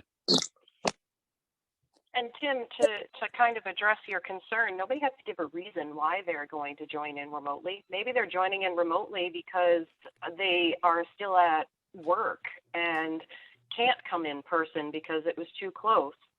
Or maybe they have children at home and no babysitter. There's no reason to give a reason why you have to join remotely. That's just one of my concerns, that's all. There's a certain stigma that's involved in some of this stuff, believe it or not. And, you know, I just want to make sure that all options are open. That's all I'm asking. One thing we can't lose light of, or Jason's original question as to why this was not put on the docket for discussion tonight. So let's deal with that after we finish our discussion about the actual topic, and then we'll deal with the on the docket, not on the docket part of things. I'm all set. That's all I have. Okay. So is Brent back with us yet? Oh, there you are. Are Yes, you I'm able? back. Okay, go ahead, Brent. Did you want to weigh in on this? No, I missed half of what was going on. So we're just discussing whether Jason had a request to have our meetings discontinued via Zoom and to only meet in chambers, offering the Zoom option to anyone that doesn't feel comfortable meeting in the chambers. And everybody's kind of weighed in on that, on how they feel about it. Would you like to make some comments about that as well? I'm flexible either way, but I do prefer to meet in person more than the computer. Just for example, like tonight, this is the third time I'm getting kicked out with my internet connection here. Yeah. Okay. So I'm just going to weigh in on this. I have mixed feelings about this. I have serious concerns about the council chambers as a meeting place right now. The airflow down there is not good. It's an enclosed room in the basement. There's no fresh air going in and out of that room. If it were a larger room and we could source a larger space to have a meeting and be able to have people socially distanced, there is no way that we should be having this meeting tonight with the number of people that are online. There's no way we should all be sitting in those council chambers together this evening, masked or unmasked. It's way too many people for that small room. And that's just, it's ridiculous to think that we should all be crammed into that room tonight together. Regarding the spring vote, I would like to go back and find the actual motion and the language for that. I did not do that before the meeting. I was under the impression that at any point in time that we had high levels of COVID transmission, that this was going to be the option that we would pursue in order to have our meetings be held in a safe way. So we can go back and look at that language and see exactly how that was delineated. And there may be some way that we need to tweak that. I don't feel like we should leave ourselves no options at all, mostly because of what Amanda had said before, or maybe it was Jason, remarking that we don't want to have this emergency vote if things go south, which it very could quickly. When we get into winter and it gets colder, people aren't outside as much and they're spending more time inside together. We're already seeing higher levels of transmission in our schools. Sports teams are being discontinued because of COVID exposure to the kids. And there's a lot more of it now than there was in the spring. That's my biggest concern. That and the fact that there are people that will not mask or wear a face covering in the council chambers. I would feel much more comfortable if we do have to go into council chambers that we require a masking and or face covering of some kind as we did back in the spring. It's only prudent to do that because there are people that are still not vaccinated. There are people that are unable to be vaccinated. And the Delta variant is the prevalent variant, nearly 100% of cases now. in Maine are the Delta variant, and that is a more virulent form of the virus than previously. So I don't know that we're in a better place, and I think it's naive to say we should just be in person without any fail-safes in place. I think that if we do vote to go back into the council chambers, that we need to have some fail-safe or some plan B in place that we can respond quickly to situations as they might arise. That is where I would feel most comfortable participating in the council meeting. And I believe, Catherine, when we spoke earlier in the week, you mentioned that the emergency management director, as well as our health and safety director, didn't recommend being in the building in that basement room for an extended period of time, and that they were looking for options as far as air treatment systems that could mitigate some of those risks to counselors. Go ahead, Catherine. Yes, thank you. The mayor is correct. When we voted on this, there were no specific restrictions. We voted on when items were in the red, and the red comes from the US CDC. It doesn't come from the Maine CDC. It comes from the US CDC, which still looks at all states as being in the red. I think at one point in time, Puerto Rico and Alaska and Maine were bright orange, but everybody else was in the red, and now all states are in the red. So there was no restrictions as in terms of being in a state of emergency. I think at the time we were in a state of emergency. And so this was very complex and very confusing. So we do have a vote on the record that indicates that the meetings when we are in the red would be by technology. And the Maine Municipal Association, and I was surprised because I thought, like Amanda, that this ability to do the digital meetings ran out at the end of the year. That is what I thought, but the Maine Municipal Association says that it does not, and it may be because of all these amendments that get processed. So I was surprised at that, and then we passed the ordinance so that if we did need to be meeting digitally, it would not be an emergency at that time.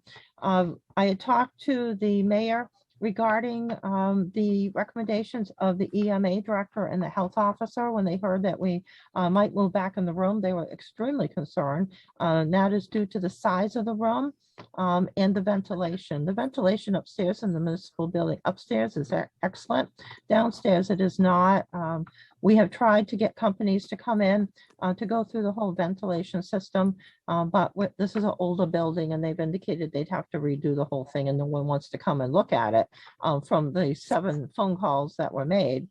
So we're now working with the fire chief on getting an ionization unit for better airflow, maybe 1 or 2 of those that could be paid for with the American Rescue Funds, or if they're not that expensive, paid for through the regular budget, would solve all this, and we could move those around the building. We could move them to other sites, but with the number of people that we have on this evening, that the mayor is exactly correct. There's too many people to cram into that room. Everybody would be sitting so close to each other. It's not good considering how this virus is. I agree with everyone else. I would much prefer to be in the room. You do not know how difficult it is to get all these computers to work around the building here that people are using in different rooms. And we would prefer not to go through that and have to run around and get all the signatures and do the warrants later and everything. It is a lot of extra work. So in addition to meeting in person is much better, of course. But for safety's sake, it is better at this time to be meeting digitally. In terms of a motion or meeting in the council chambers, we were requested by Jason to have this meeting in the council chambers, and because we had the vote on the record, we could not do that.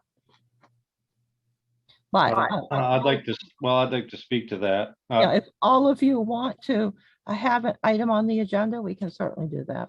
Well, Go ahead, Jason. the day I sent that was Wednesday, and Wednesday is the cutoff date to have an item put on the agenda for the following week.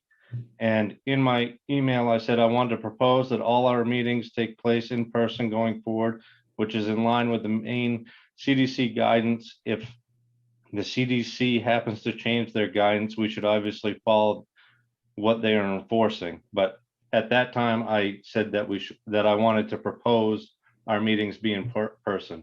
I'm not sure how that's misconstrued to not be put on the agenda. So if all the councilors talk about this and want to put it on the agenda, that is fine. You can put No, it. but it can be put on tonight's agenda.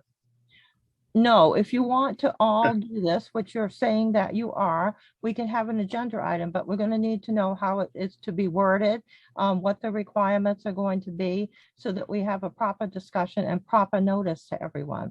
Well, Just saying that we want to have meetings in the council chambers, which I understand you do, is not enough. So you're Well- having discussion and I'm writing down the details of what you want to do. So I know you've said that, but back originally when I brought this up in March, I wrote an email kind of off the cuff, but it got my point across. And the next thing I knew, it was on the agenda. The email that I kind of just sent to you wasn't really that formal. It was put in the agenda. It was I didn't have any kind of formal discussion. The way I did it this time was exactly how I did it last time. And this time it's not on the agenda. Last time it was. So I don't understand what the process or procedure is. So Yes, part of the confusion there, Jason, is that when it was put on there, we got into the meeting and then you said, well, that's not what I actually meant to have happen. So Catherine and I discussed this and we said, let's have the council decide as a whole what the actual language is going to be, so that there's agreement on what the item would actually be, because we wanted to make sure that it was actually what the council wanted to have as an item on there. Well, And that's, so that's where the Why would you confusion- not ask the council who asked to have it on the docket?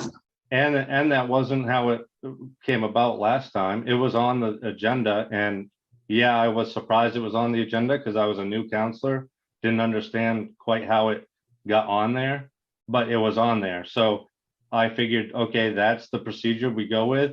That's why I sent this email the way I did on Wednesday. Obviously, I sent it on Wednesday for a reason, to get it on the agenda. And today it's not on the agenda.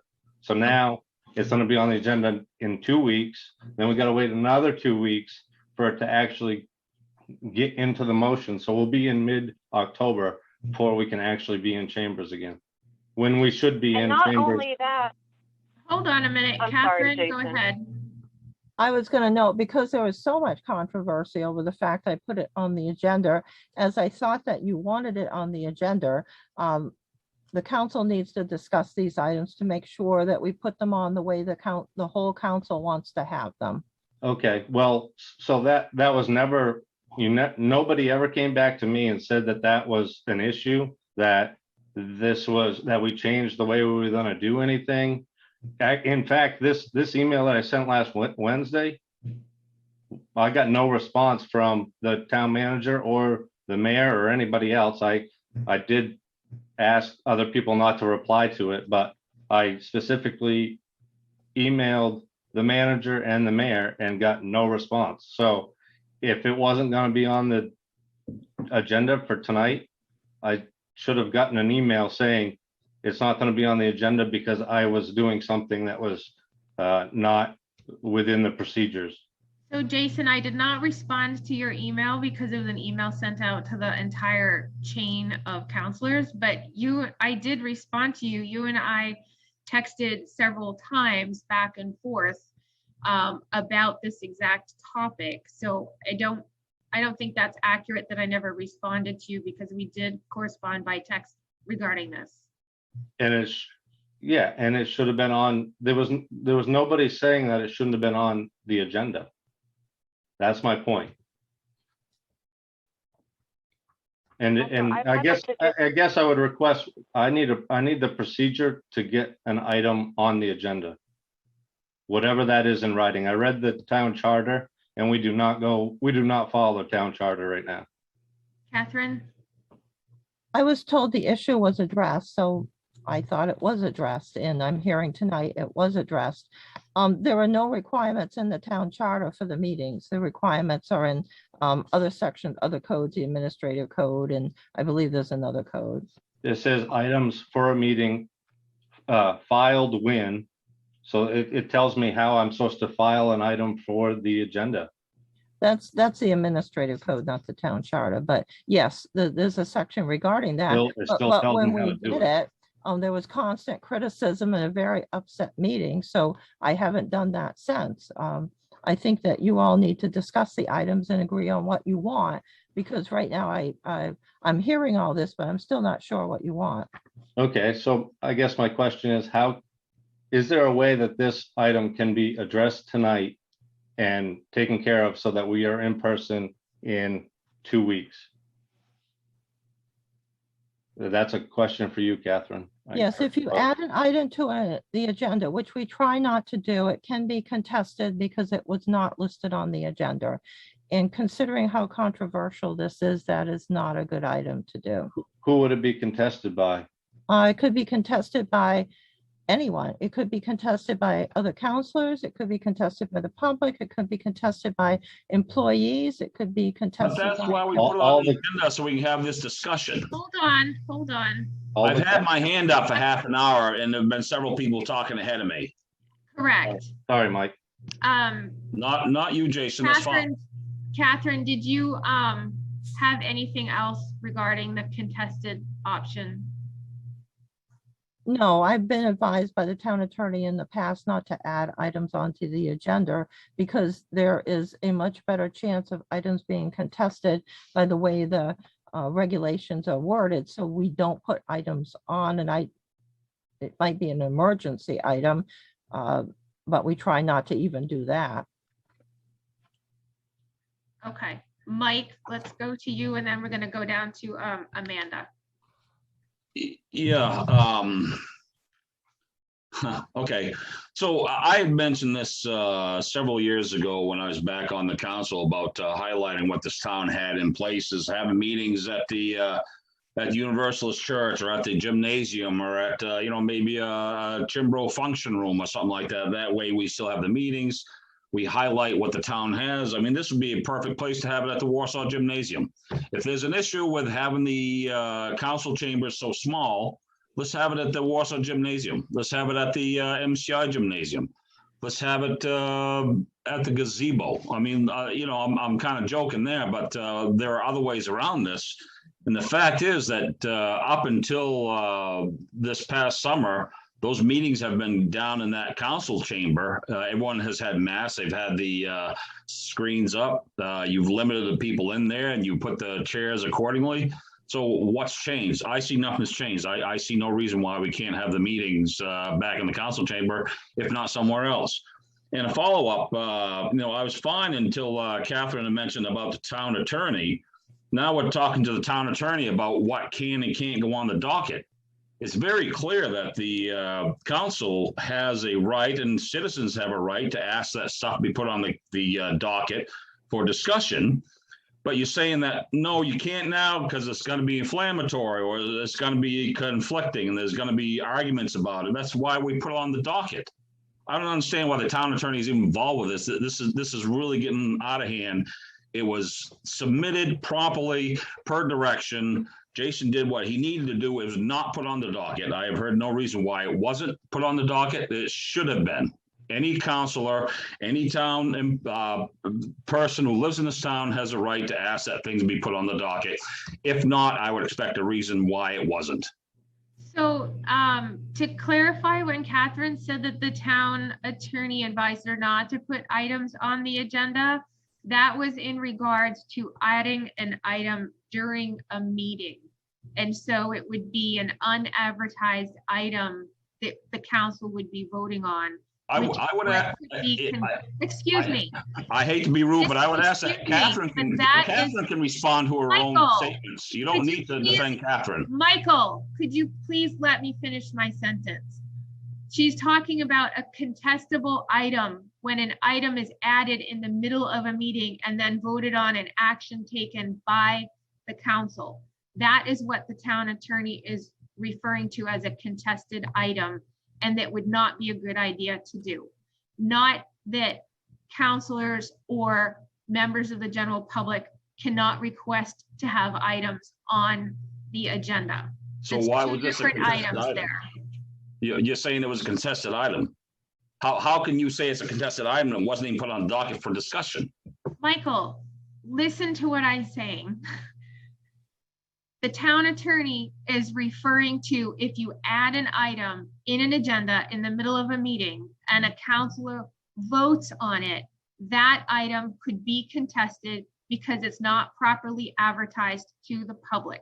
That is when it becomes contestable. I heard you the Not- first time, but this was not brought up in a meeting. It was sent by email by a counselor for a request to be put on the docket last Wednesday. So right It now, wasn't we're contested talking because it about, wasn't even brought up in discussion. the question now, though, was why we couldn't vote on this tonight and have it in place for our next meeting. And that is what Catherine was responding to, not the fact that this was not initially put on as an item. And I agree with Catherine that just saying, I want to be in the council chambers for meetings is not specific enough to have it be addressed by the council. You need to have your agenda item be specific enough that it actually addresses an issue.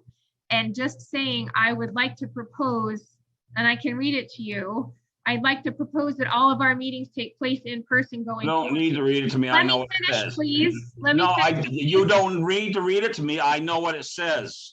Well, I would like to. You read No, it. guys, listen to me very, very carefully here, okay? I've heard enough. Now, you guys quit talking over each other. Now, there's people in this town that are watching these meetings, and they come to us, and I realize that things get heated, but you know what? We're gonna be civil, or we're gonna shut this meeting right completely down, one or the other. Now, that's enough of this foolishness. Now, you guys have both been mayors, you know this. We're setting a horrible example here. Now, one at a time, please. I've asked very simple questions, asked for straight answers, and I'm not getting straight answers. It's a very simple question. Okay. Now, Mike, let somebody else respond and then you respond like it's supposed to go. Okay, So I would like to read Jason's email, please. Said, and this is part of it, I want to propose that all of our meetings take place in person going forward, which is in line with Maine CDC guidance. If the CDC happens to change their guidance, we should obviously follow what they're enforcing. This does not provide enough guidance to craft an agenda item. Are you talking about the Maine CDC, which we have not been going by all this time? We've been going by the federal CDC. So that alone changes the parameters of what we would be looking at for our meetings, which is why it's important for the entire council to craft this agenda item if you would like to bring it towards the council. It was very divisive and a lot of confusion as far as what we came up with on our original decision. And this needs to be sorted out before we bring it to a council item. At no point did anybody come to me and tell me that. That's what you just said to me has never been said to me before. Nobody responded to that email. You didn't say that.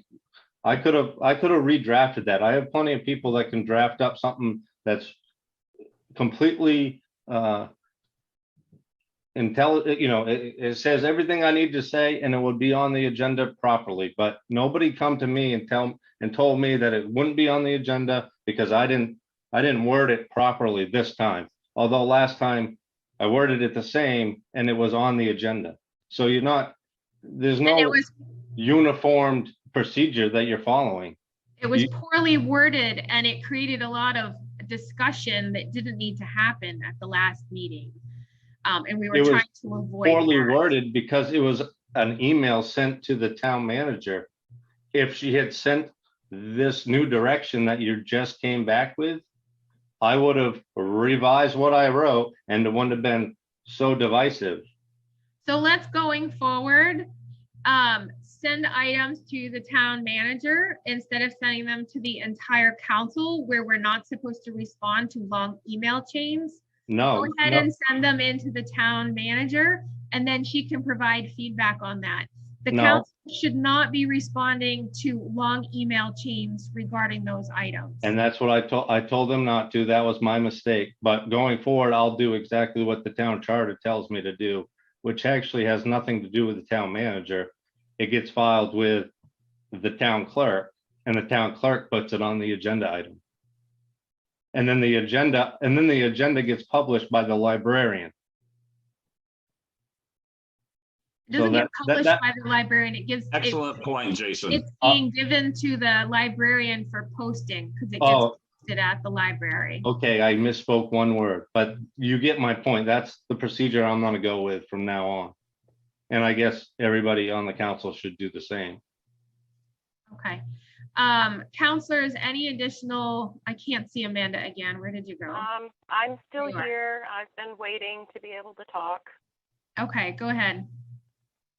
I'd like to voice my concern, first of all, with how rude everybody's being with everybody. That really, everybody has been rude during this time, including you, Heather. And I'm very disappointed. I know that emotions are heated, but I know that you can control yourself better than that. And I am very disappointed in how we are being portrayed.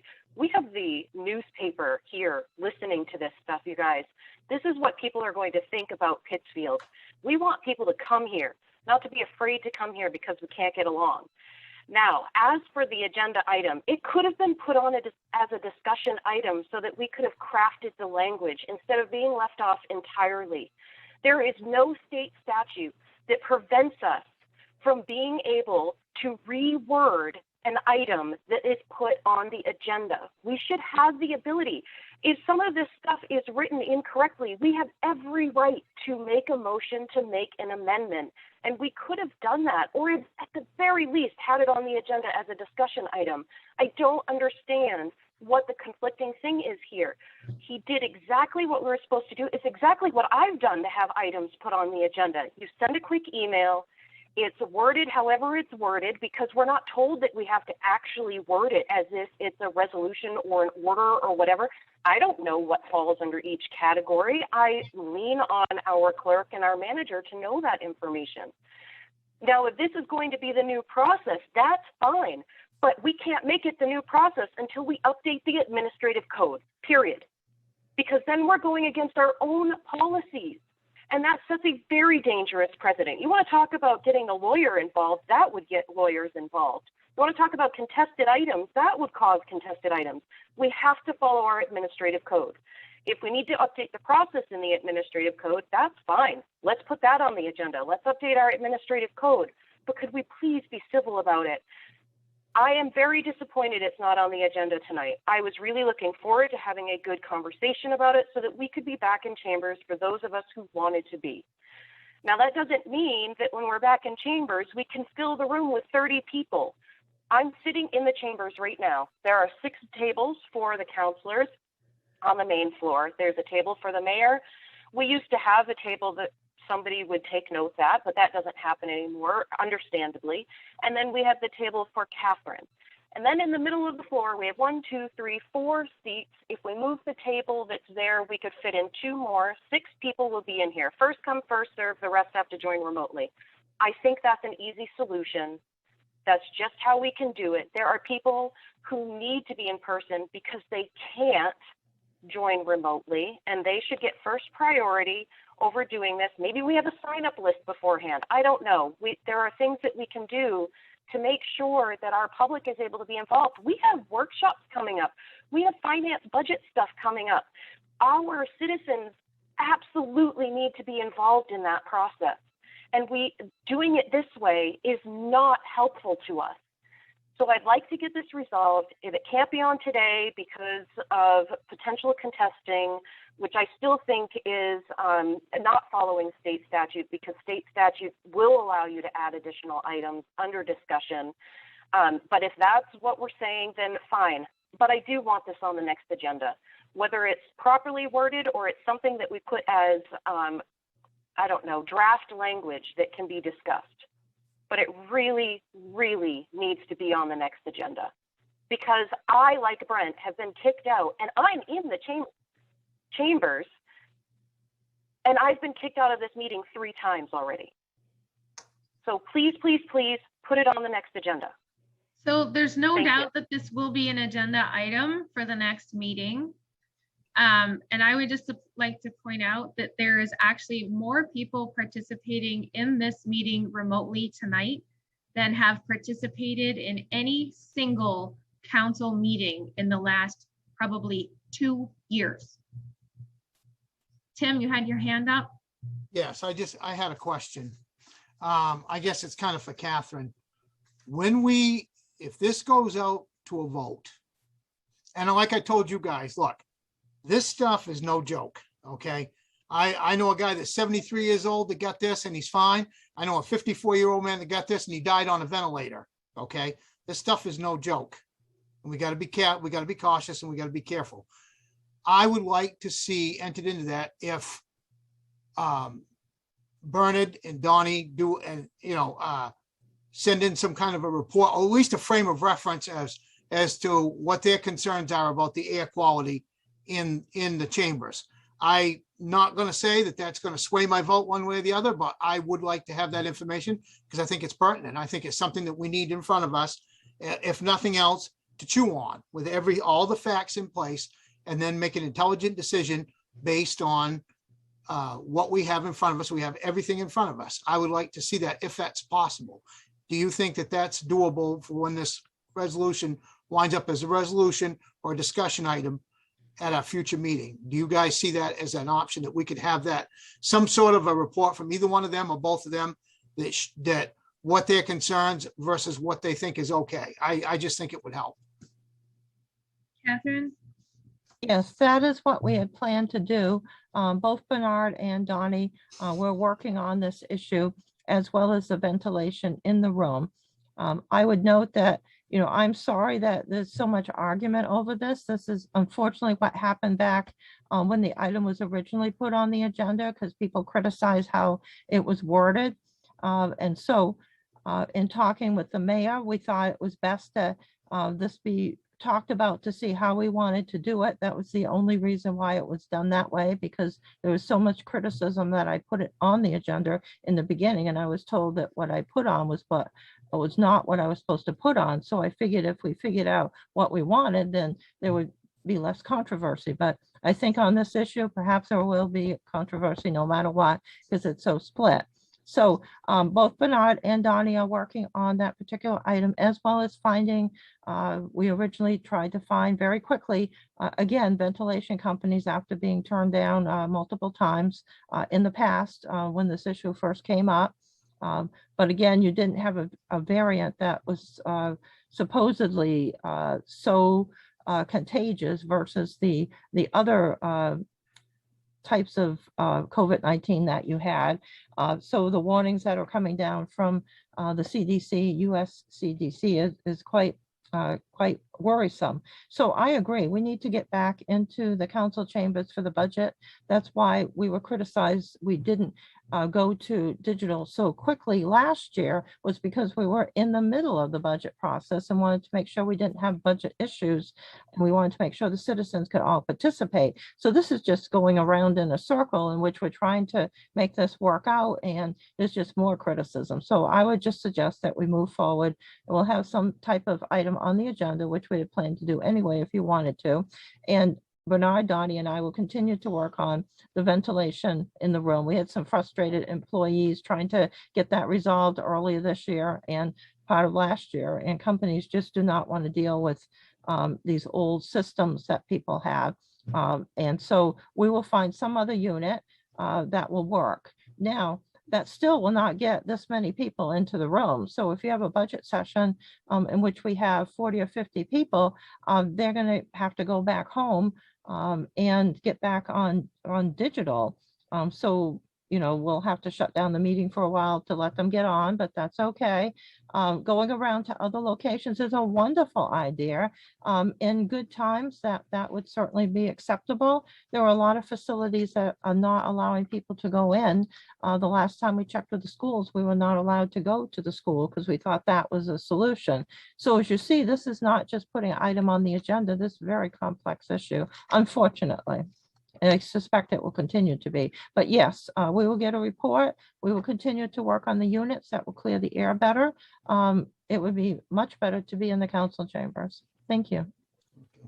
So at this point, all of the counselors have weighed in on this discussion item. Are you comfortable with Catherine crafting the language to have an agenda item put on the agenda for the October, is it the 5th? Yes. Our next meeting, the 5th, October 5th, that we can vote on so that we have a clear idea. Hopefully by the end of that agenda item, we would have a clear idea of where we're going to go from here. Counselors, I'll ask you one at a time if you are comfortable with that idea, to have some specifics based on our discussion this evening, as well as Tim's request to have input from the Emergency Management Authority, as well as our health officer, as far as recommendations. And we should also have an update as far as the ionization machines and whether it's going to be possible to have those. Jason, I'll start with you since this was your discussion item. I guess I would like to see the discussion item once it's drafted up so that before it gets put on the agenda. Certainly, and we'll have enough time to do all that. When the item came in on Wednesday about having the meeting in the room, it just wasn't enough time. Thank you. Michael, are you comfortable with drafting that and having it for the next meeting? If I may answer, as long as Jason has an opportunity to review before it's put on the docket. Thank you. Fair enough. Brent?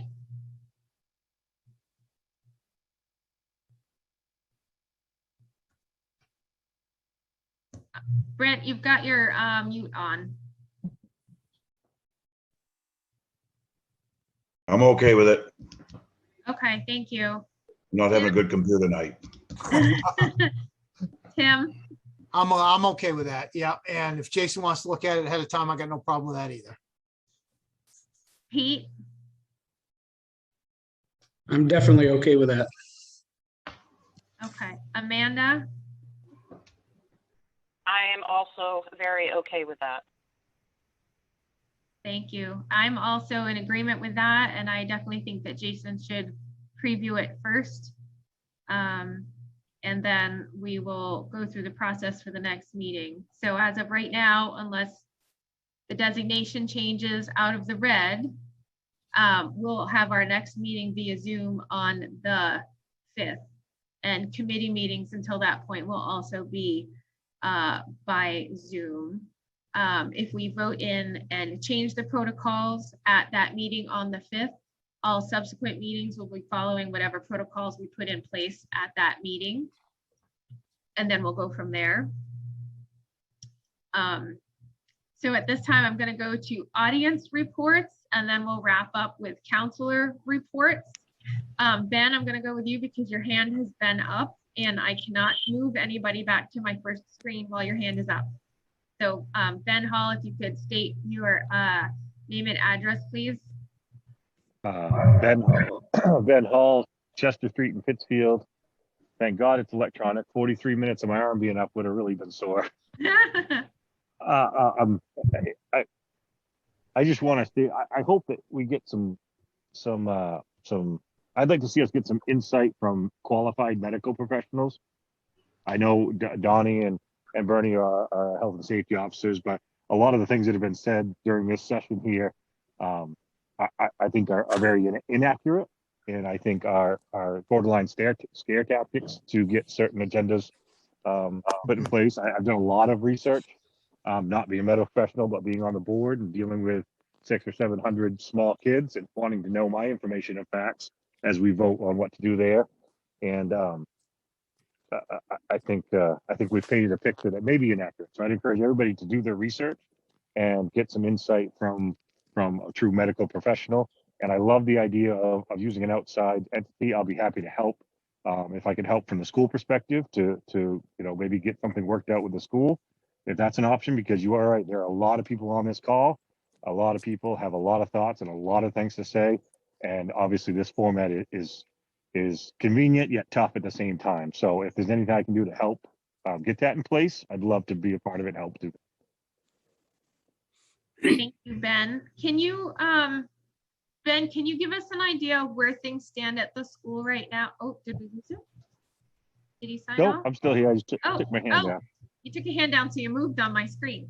Can you give us an idea where the school is as far as operations? Is the school requiring masking of the children in the building? Yeah, we are requiring masking at this point in time. And there are no masks required, obviously, outdoors and at recess, and there are no masking required at lunch, at the lunch break, right? They keep the seating chart and they sit by school. And they try to respect 3-foot social distancing within the classroom, and encourage hand washing and things like that, right? In an effort to stay open. I just think in general, while numbers and cases are going up, and that's a scary thing, we're in a very different place we were when the mandate was put in place by the council. And I think it was put in place. I think that was the right thing to do.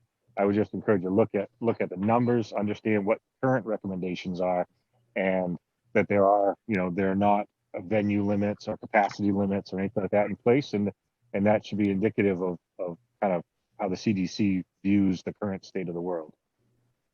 As scary as it might be, right? And do you have remote options for schooling right now? No, we do not. So a parent cannot request to have remote, but do you have plans if cases go up? Is there some trigger that would create the need to go to remote schooling? Well, we have the school nurse on the line. I don't want to put her on the spot, but she is on here. And if she's willing to throw her hand out there, she may be able to speak better than even I.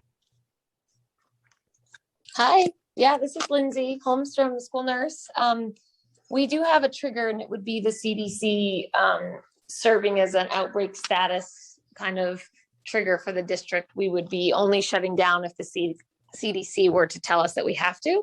And that we're currently not in that situation, although we do have cases in our district for sure and in our community. But we never had to close the doors last year, and we have all the safety measures in place to mitigate those risks. And it's a little different with unvaccinated kids than vaccinated adults, as you can imagine, but we are trucking along, business as usual. So when you say shutting down, Lindsay, do you mean like no school at all, or do you mean going to remote option? I mean, going to remote option. I don't think there'll ever be a time where they close the schools again. Hindsight's always 2020. And I think we learned a lot that school closures and lockdowns are not good ideas. And so I think worst case scenario, if we had to close due to a massive outbreak situation and at the CDC's word, then we would be in a remote situation at that point. And so that's kind of where we're at, but we're so far not anywhere near that point. Okay. So to tweak my answer to you, Heather, the remote piece, we're not offering optional remote. Correct. It's only for those that are required to quarantine, or if we go full remote, I guess. Okay, that was my understanding, but thank you for clarifying for anyone that did not have that same understanding. Okay, Yeah, I'm going to go to, Lindsay. okay, all set? All right, Yep. I'm going to go to Kyle Holmstrom. If you could Hi, state my name's your Kyle Holmstrom. address too, please. 312 Main Street in Pittsfield. I want to thank the counselors for their service. I think it's very unique. We have such a well-qualified police chief in town who likely chooses to live in a small town like this, probably for a fraction of what he could make elsewhere, and do things that are a lot safer. And I just want to give him my support. He's done a fantastic job. He's great for our town, and it's great for our town to have someone who's not afraid to hold people accountable. And I just encourage the town councilors to not only support him monetarily, like it appears you've done tonight, but also help him work through any roadblocks he incurs, because it's quite obvious from a lot of people in town that he's faced with many roadblocks above and beyond just the normal delays and involved in negotiations. And eventually we're probably either going to lose him out of his frustration, or we're going to get an officer seriously hurt if we can't work through these roadblocks more swiftly. If it takes us a half an hour to figure out what's on the agenda, you know, that's a bad sign. So he's a huge asset to our town. So please help him do his job. which is more than just monetarily.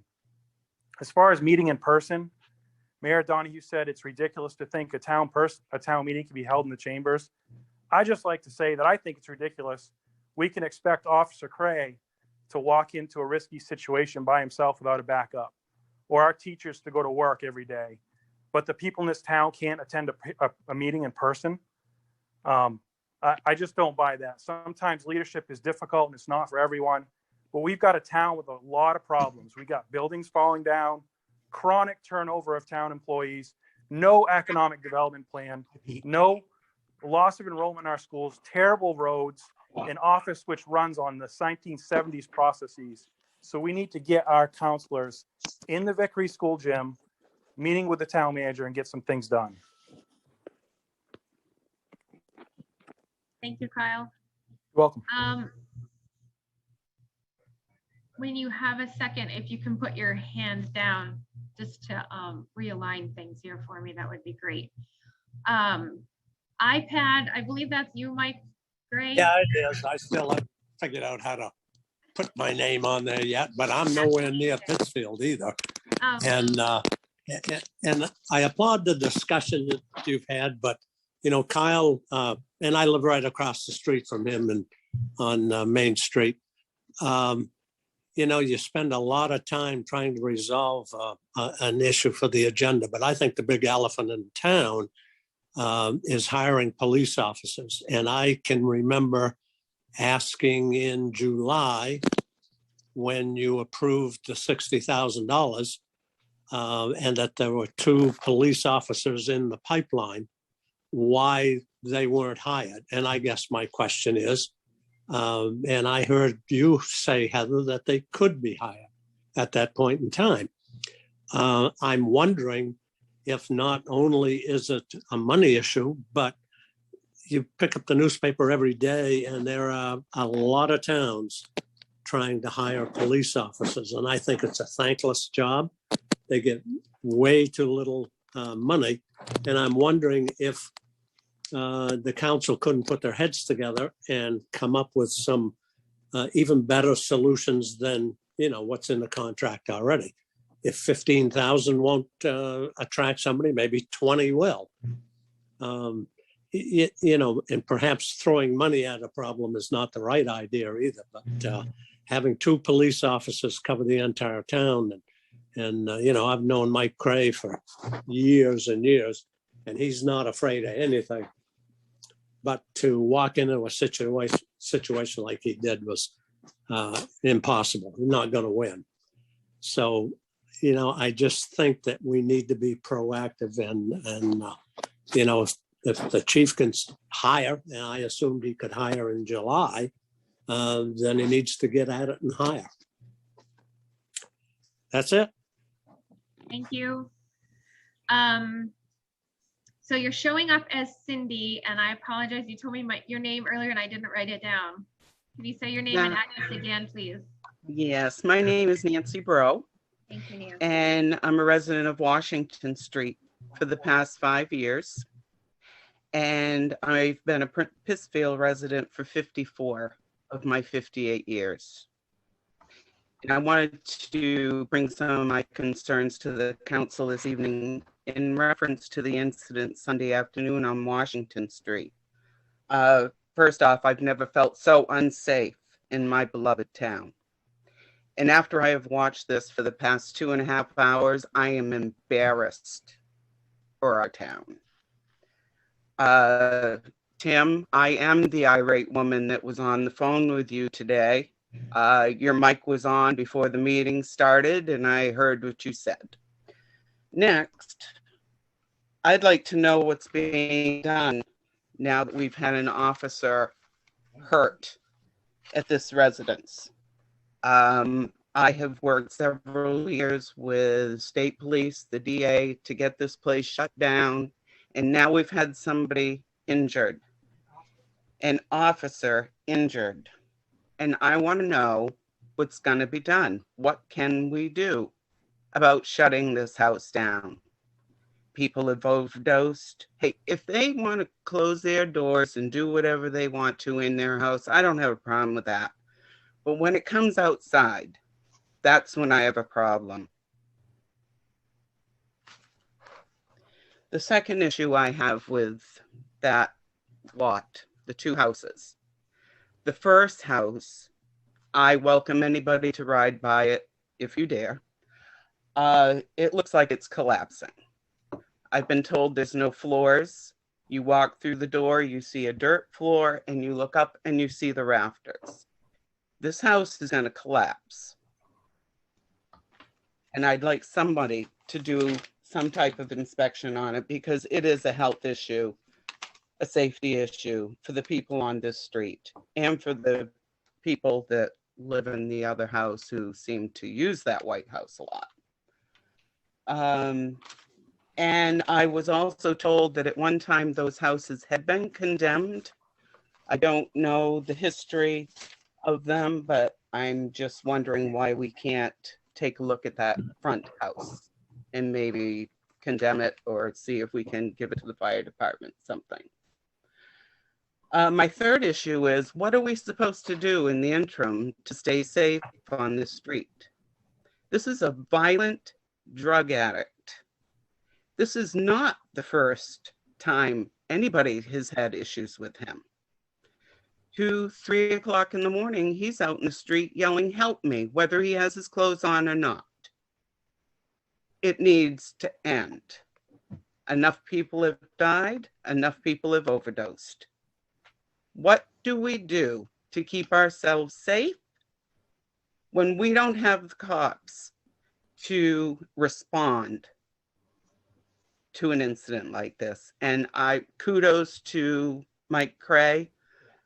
He handled the situation the best he could. And he did a great job. And I guess that's all I have to say. Thank you, Nancy. I'm just going to call on people as we go across my screen, and if you'd like to respond, you can.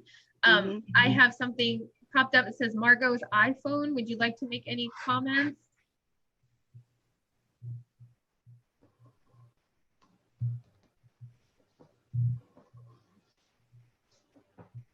Okay, nothing's happening there, so I'll take that as a no. Amy Starbird, do you have any comments you would like to make to the council this evening?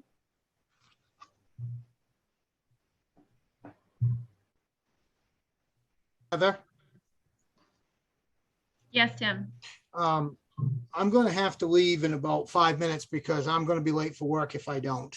Okay, why don't, do you want to go ahead and give your report, Tim, before leaving, and then I'll go back to the audience? I have no report this evening. Okay. It's long enough. I don't want to tie it up any more than it has to be. Okay, thank you for letting us know that you're gonna go to work here soon. Thank you. Thank you for hanging in there. Yeah. Mike Lynch, do you have any comments that you would make regarding the council this evening?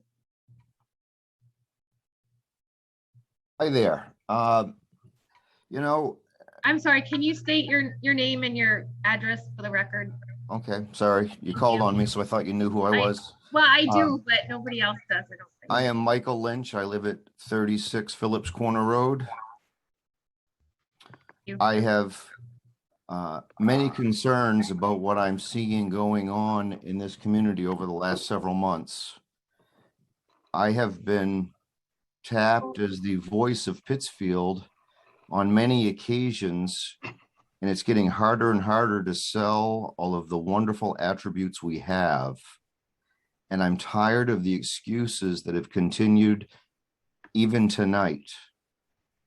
The road sounds like 2024, and it's been something that's been on the agenda for 3 years now, 4 years now.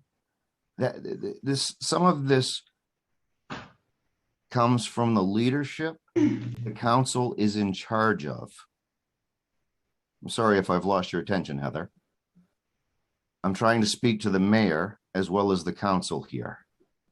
So as I watch this meeting, feel the embarrassment of what I'm seeing, I am trying to understand where the attributes are going to come from next. We do not have the protection we need, and yet I'm told that we can hire. Where are they?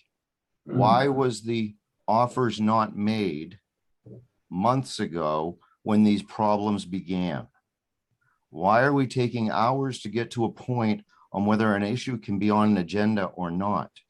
I think there are behind the scenes issues going on again, which we called out over 2 years ago in the council chambers. If we are supposed to have public input, we should be able to do this in a safe environment, even during the situation we're living through today. We have resources in this community. Let's use them. We have many people that have the ability to connect with the Department of Transportation. Are we leveraging those relationships? I'm going to guess not. I remember that the sidewalk was supposed to have been surveyed 3 years ago now, and we're still behind. You know, it's exciting to hear of new grants coming our way. How about we do the work that we need? When are we going to discuss the turnover in staff? Over and over and over. I walked to the front door on a Wednesday and, oh, we aren't open for business. What does that say? We need to get somebody that is leading this community to figure out what we need for staffing and get the right people in the right positions. That means at every single location. Every report that I've heard the town manager make tonight, everything I've read tonight, explains how hard she's working. 25 hours a day. I expect to see her plowing snow this winter. That is not her responsibility. We have department heads that do not speak with our town manager. We have our town manager who does not speak to department heads. How do we clean these problems up and move forward? I want this community to be what it was 55 years ago when I moved to town. I want it to be better 5 minutes from now, 5 hours from now, and 5 years from now. We are at a tipping point. I'm looking at these people that are giving their time on the council and they're being disrespected in the process for us to be able to move forward as a community. I'm glad to see we have candidates coming towards some of these seats. I hope that we can move to a better place as a community. I purposefully moved back here almost 30 years ago, and I am proud to say I work in 23 states, but choose to live in Pittsfield, America. It is something that I speak about regularly. Help me be proud again. Follow an agenda. Get a process in place so that everybody is on a page to move this community forward and stop digging up the trash that we're dealing with tonight. It is just an important opportunity. We have better valuations. We are still highly taxed. We have mismanagement of funds. Let's find a way to get proper information shared to the right departments with a concerted effort to improve our community from this day forward. That's what I'm asking for as a citizen. That's what I'm asking for as a taxpayer. That's what I'm asking for as a resident. Thank you.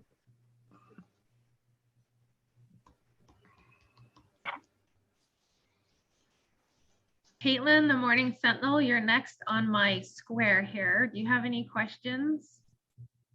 I have anything right now, thanks. Okay.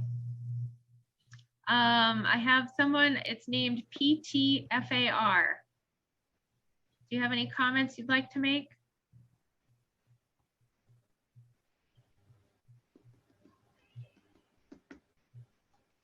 Not hearing any. Ben, I'm coming back around to you. You've already made comments. I'm assuming you don't have any more. No, sorry, I thought I took my hand down. No, every time somebody puts their hand, it moves all my squares. So I'm just going across here. Ray Berthlet.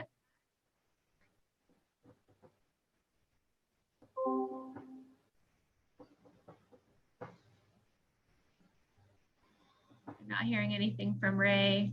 Donna Cray.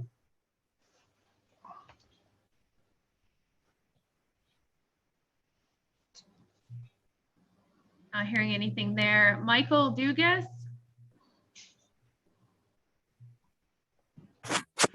So I really don't have anything to speak of on the meeting that probably hasn't been said.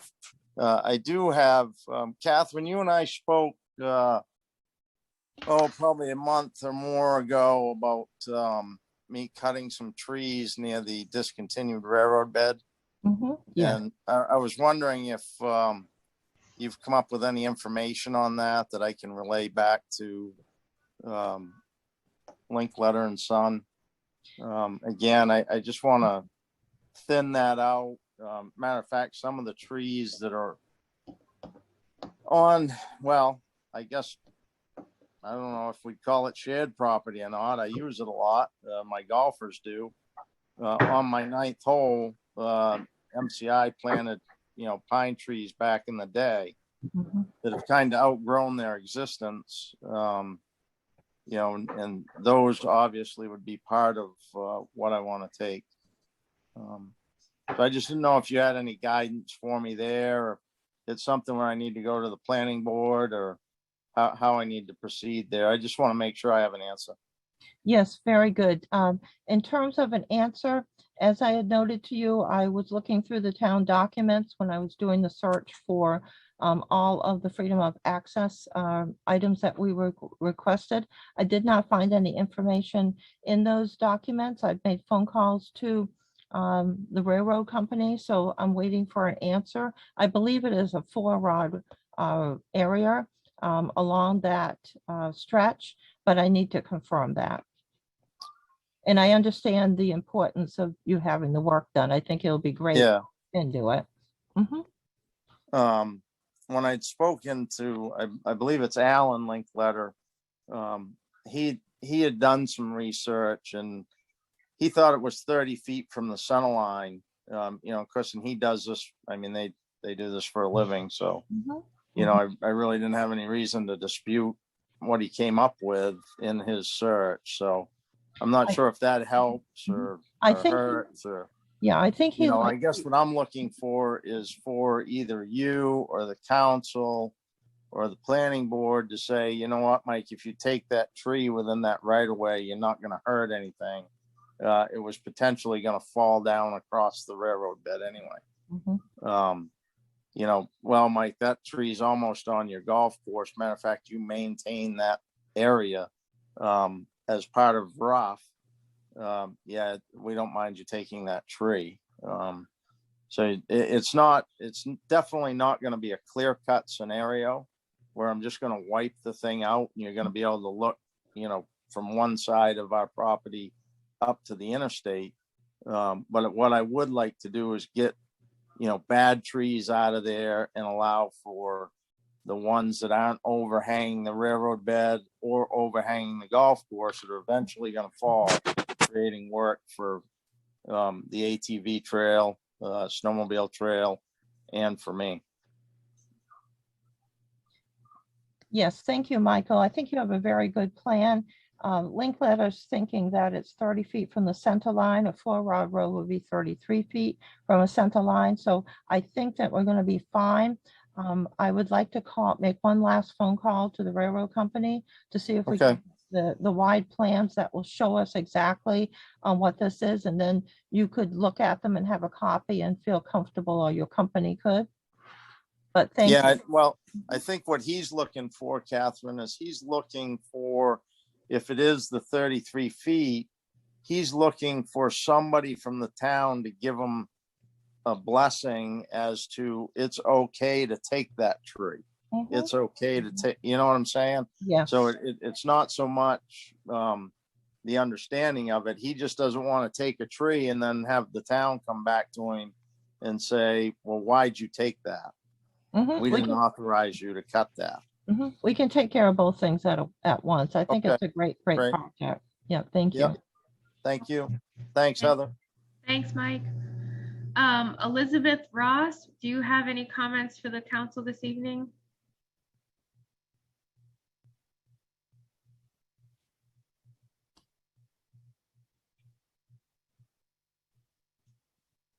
Not seeing anything. Deb Steves, do you have any comments for the council this evening?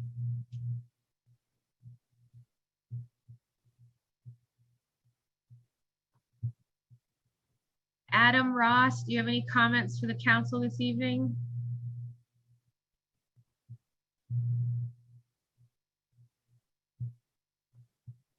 Natalia Hall, do you have any comments for the council this evening? Hi, this is Natalia Hall. I live on Chester Street in Pittsfield.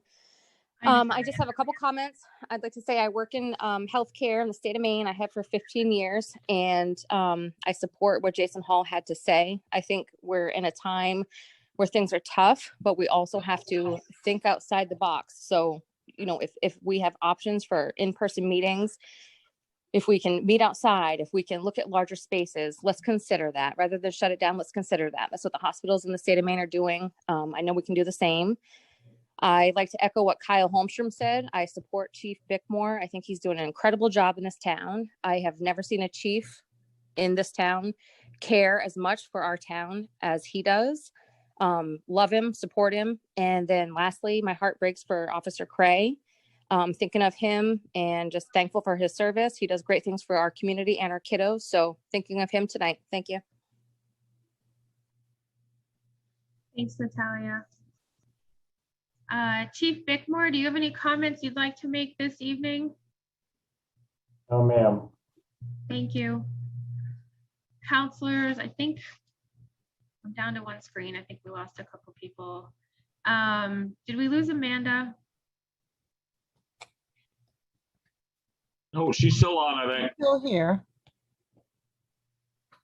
Oh, there you are. Amanda, do you want to start us with counselor reports?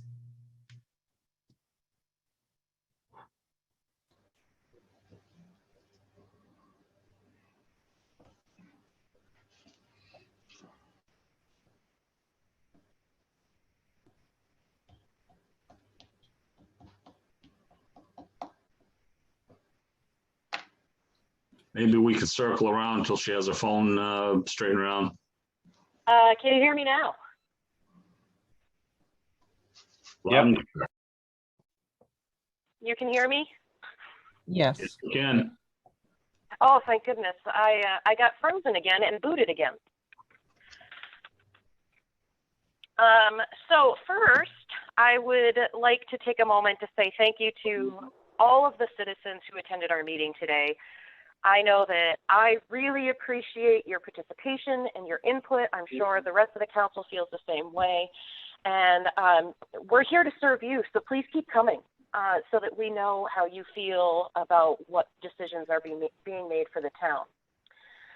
Secondly, I'd like to mention that the Pittsfield Police Department has partnered with KV Cap and Shop and Save to hold their annual Stuff the Cruiser event. This is happening on Thursday from 2 to 6. I'm super excited. I will be there. I've taken time off from work to make sure I can come and help support this great cause, especially with the limited manpower we have right now. So please stop by Shop and Save from 2 to 6 on Thursday to help support the great cause. And if for some reason you can't, and you would like to donate still, please reach out to me through my Facebook page or reach out to the chief through the Pittsfield PD Facebook page, and we'll get your donations there. Lastly, I'd like to say congratulations to all of the organizers of the Maine Cheese Festival. I had a blast working down there, volunteering at the beer tent. It was so great to see so many citizens down there supporting a great cause. And the local vendors that we had. It was also so wonderful to see the number of people that wanted to just talk about how beautiful our park is, and the people who plan on coming back to Pittsfield, our little hidden gem, so that they can kayak in our river, in that still water that's underneath the snowmobile bridge. They were looking to hike the trails, asking how they got to the bridge for people who had never been there before, and they want to hike and bike and do all of that wonderful stuff. So it's a great event for our town. I hope we can hold even more great events like this. We have a beautiful park, and we need to utilize that asset. Thank you very much.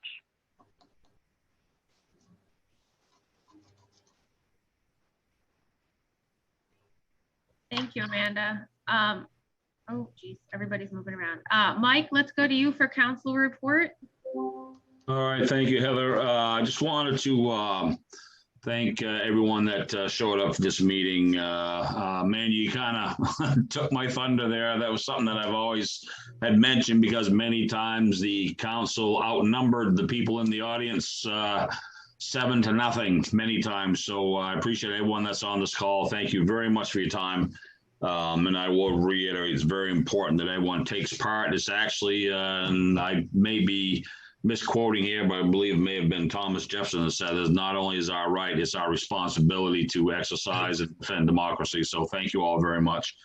I wanted to thank Kyle Holstrom and Natalia for your very kind words in support of the chief, because I agree also. And Nancy Bro, thank you very much. I understand that the situation in your neighborhood was extreme. And I personally was unaware of the ongoing issues there. So thank you very much for sharing it. So I'm sure everyone knows by now, on Saturday, there was an armed robbery in Pittsfield, which it doesn't happen in this town, but it's happened a couple of times in the last couple of years. Thank God there were no serious injuries, no death, no injuries of that sort. And because of the quick actions of the Pittsfield Police Department led by Chief Bickmore, the Maine State Police, the Somerset County Sheriffs responding, they were able to get the suspect arrested and detained. And unfortunately, there were a couple of officers that were injured during the melee at the jail, Hunter Quinlan and Stacy Price. So hopefully the injuries are going to be minor, quick recovery. So thank you very much for doing a job that everyone really takes for granted. Greatly appreciated there. And also with a follow-up on the Sunday on Washington Street, where Officer Cray was, they're calling it treated for minor lacerations, but, being punched several times and attacked as viciously as he had. We're fortunate in this town that we have the leadership that we have. We're fortunate in this town that we have the resilience of the police officers. We're fortunate in this town that we have the officers that want to be here and want to take part and be employed by this town and this police department. So I just wanted to thank Chief Bickmore for all the hours he's put in, he and Marty and Officer Cray, 50, 60, 70, 80 hours a week on call 24/7, 6 or 7 days a week. And it's been going on since April. We can only imagine what that's like. And we've been very fortunate that they've been able to, step up and, hold and be as resilient as they have. And hopefully we won't have any kind of repeat of what happened this weekend. It was a significant aberration in how Pittsfield is. But when the officers responded, that's where the rubber hit the road, and they responded professionally and quickly and effectively. So I want to make sure everyone notes that. And the other thing you had mentioned, Amanda, the drive that the Pittsfield Police Department is involved with this Thursday. I didn't get all the details. So thank you for bringing that up. And thank you all very much for the forum to speak. And I'm proud to represent the people of Pittsfield. So thank you very much. That's what I have to say for this evening. Thank you, Mike. Brent, do you have a report for this evening?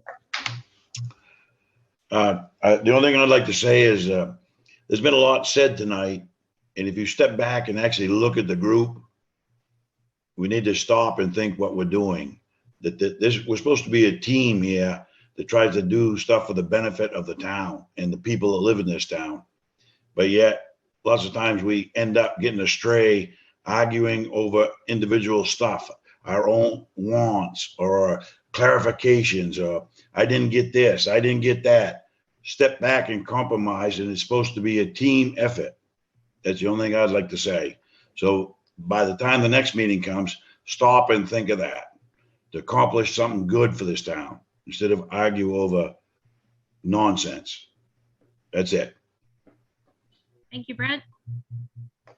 Pete Lodgedice, do you have anything on the reports this evening? I have no report this evening. Thanks, Pete. Jason, do you have a report this evening? No, I just wanted to say thank you to the police department, thinking of Mike, Hunter, and Stacy.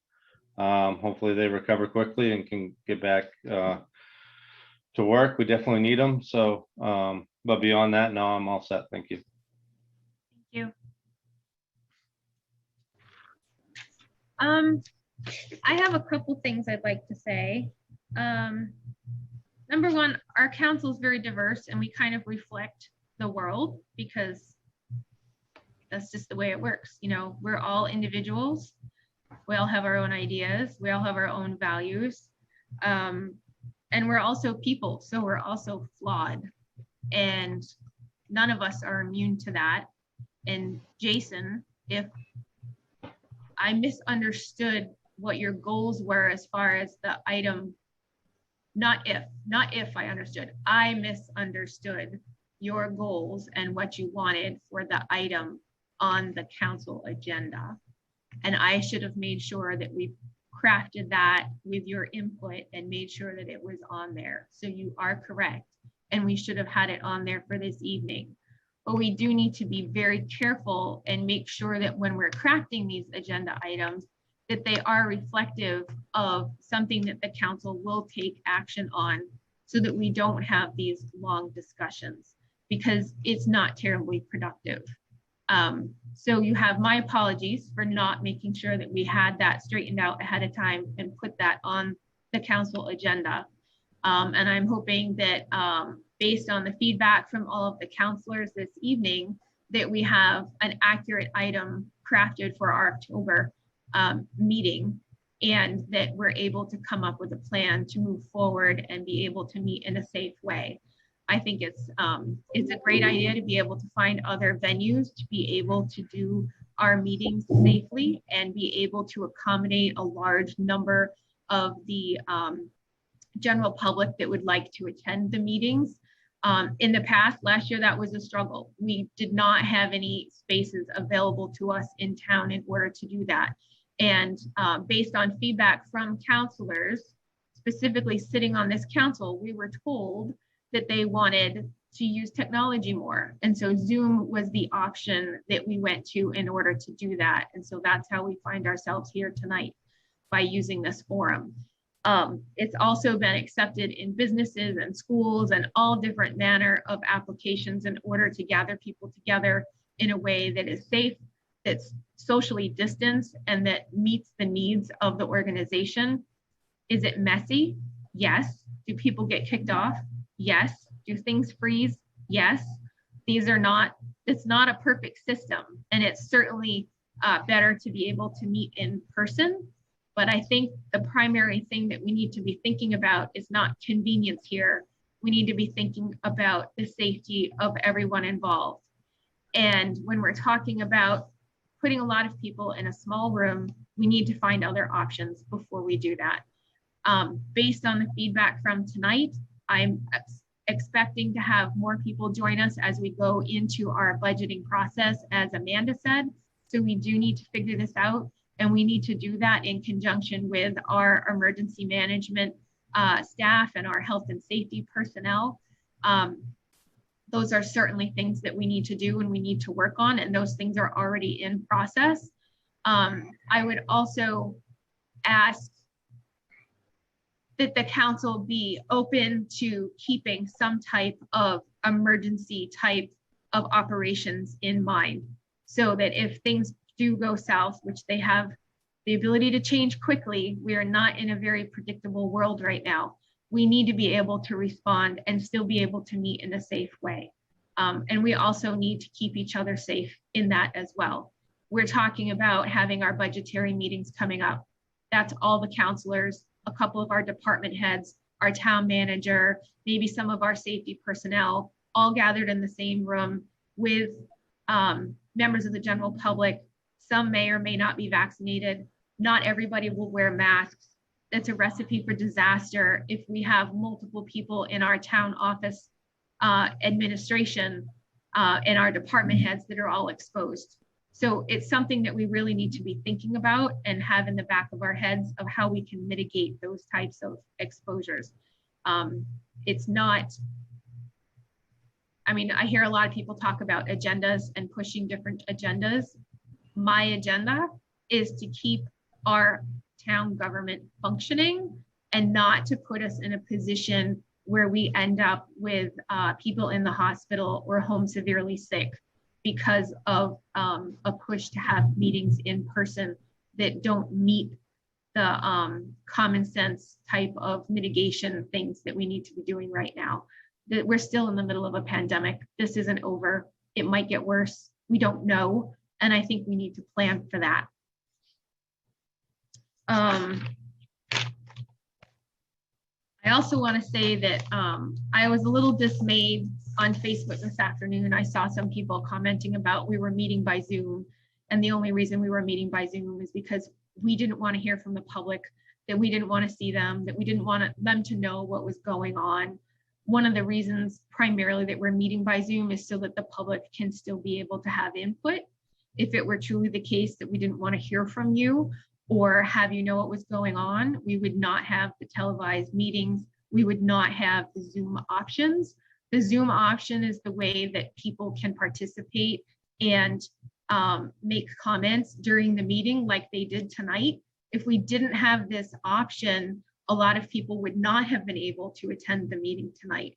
And I'm really encouraged that so many people did have things that they wanted to say, and everyone that wanted to speak was given an option to speak tonight. I'm very committed to having open meetings and having well-informed public.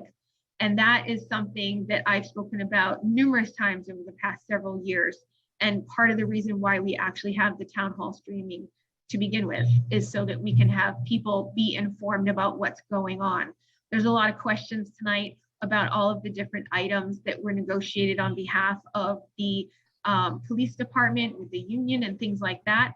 Those are all items that were discussed and voted on, many of them in prior meetings. And so people can go back and look at those prior meetings and see the items that we actually voted on. So this is a way that the public can stay informed by going back and looking at past meetings, as well as being able to stream the meetings concurrently while we're actually meeting. I do want to thank everyone again for support for the Maine Cheese Guild and coming to the Maine Cheese Festival. Amanda, you moved like every single chair that we had at the end of the day. I don't know how you did it. You were just trucking around with chairs all day long. So thank you. It was really great to have so many volunteers from the area. A lot of people in town volunteered, as well as people from out of town. So that was just a really great community event. A lot of people, like we said before, just really, really enjoyed the park, and hopefully they'll come back, enjoy the park, enjoy the river. The town councilors came down and had a table and talked to people about the town. And so Mike Lynch, I would say, don't stop selling the town. We still have all those wonderful things here. Town government can be messy sometimes. It's designed to be slow. Just like federal government and state government. Things don't happen overnight as much as we would wish them to, and it can be messy at times.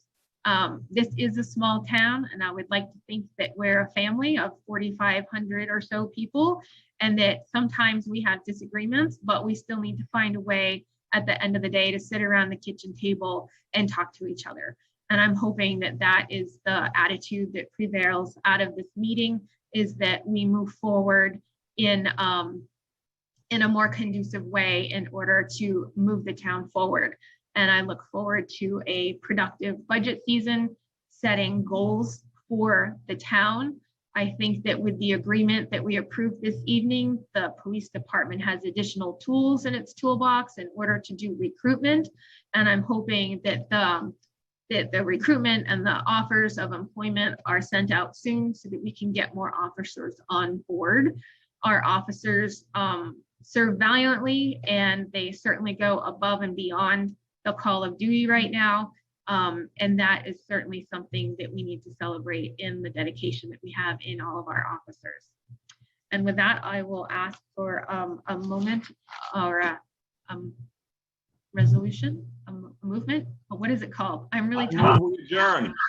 Adjourn. Motion. Adjourn. Motion. Thank you, Amanda. I move we adjourn. I second Mike's movement.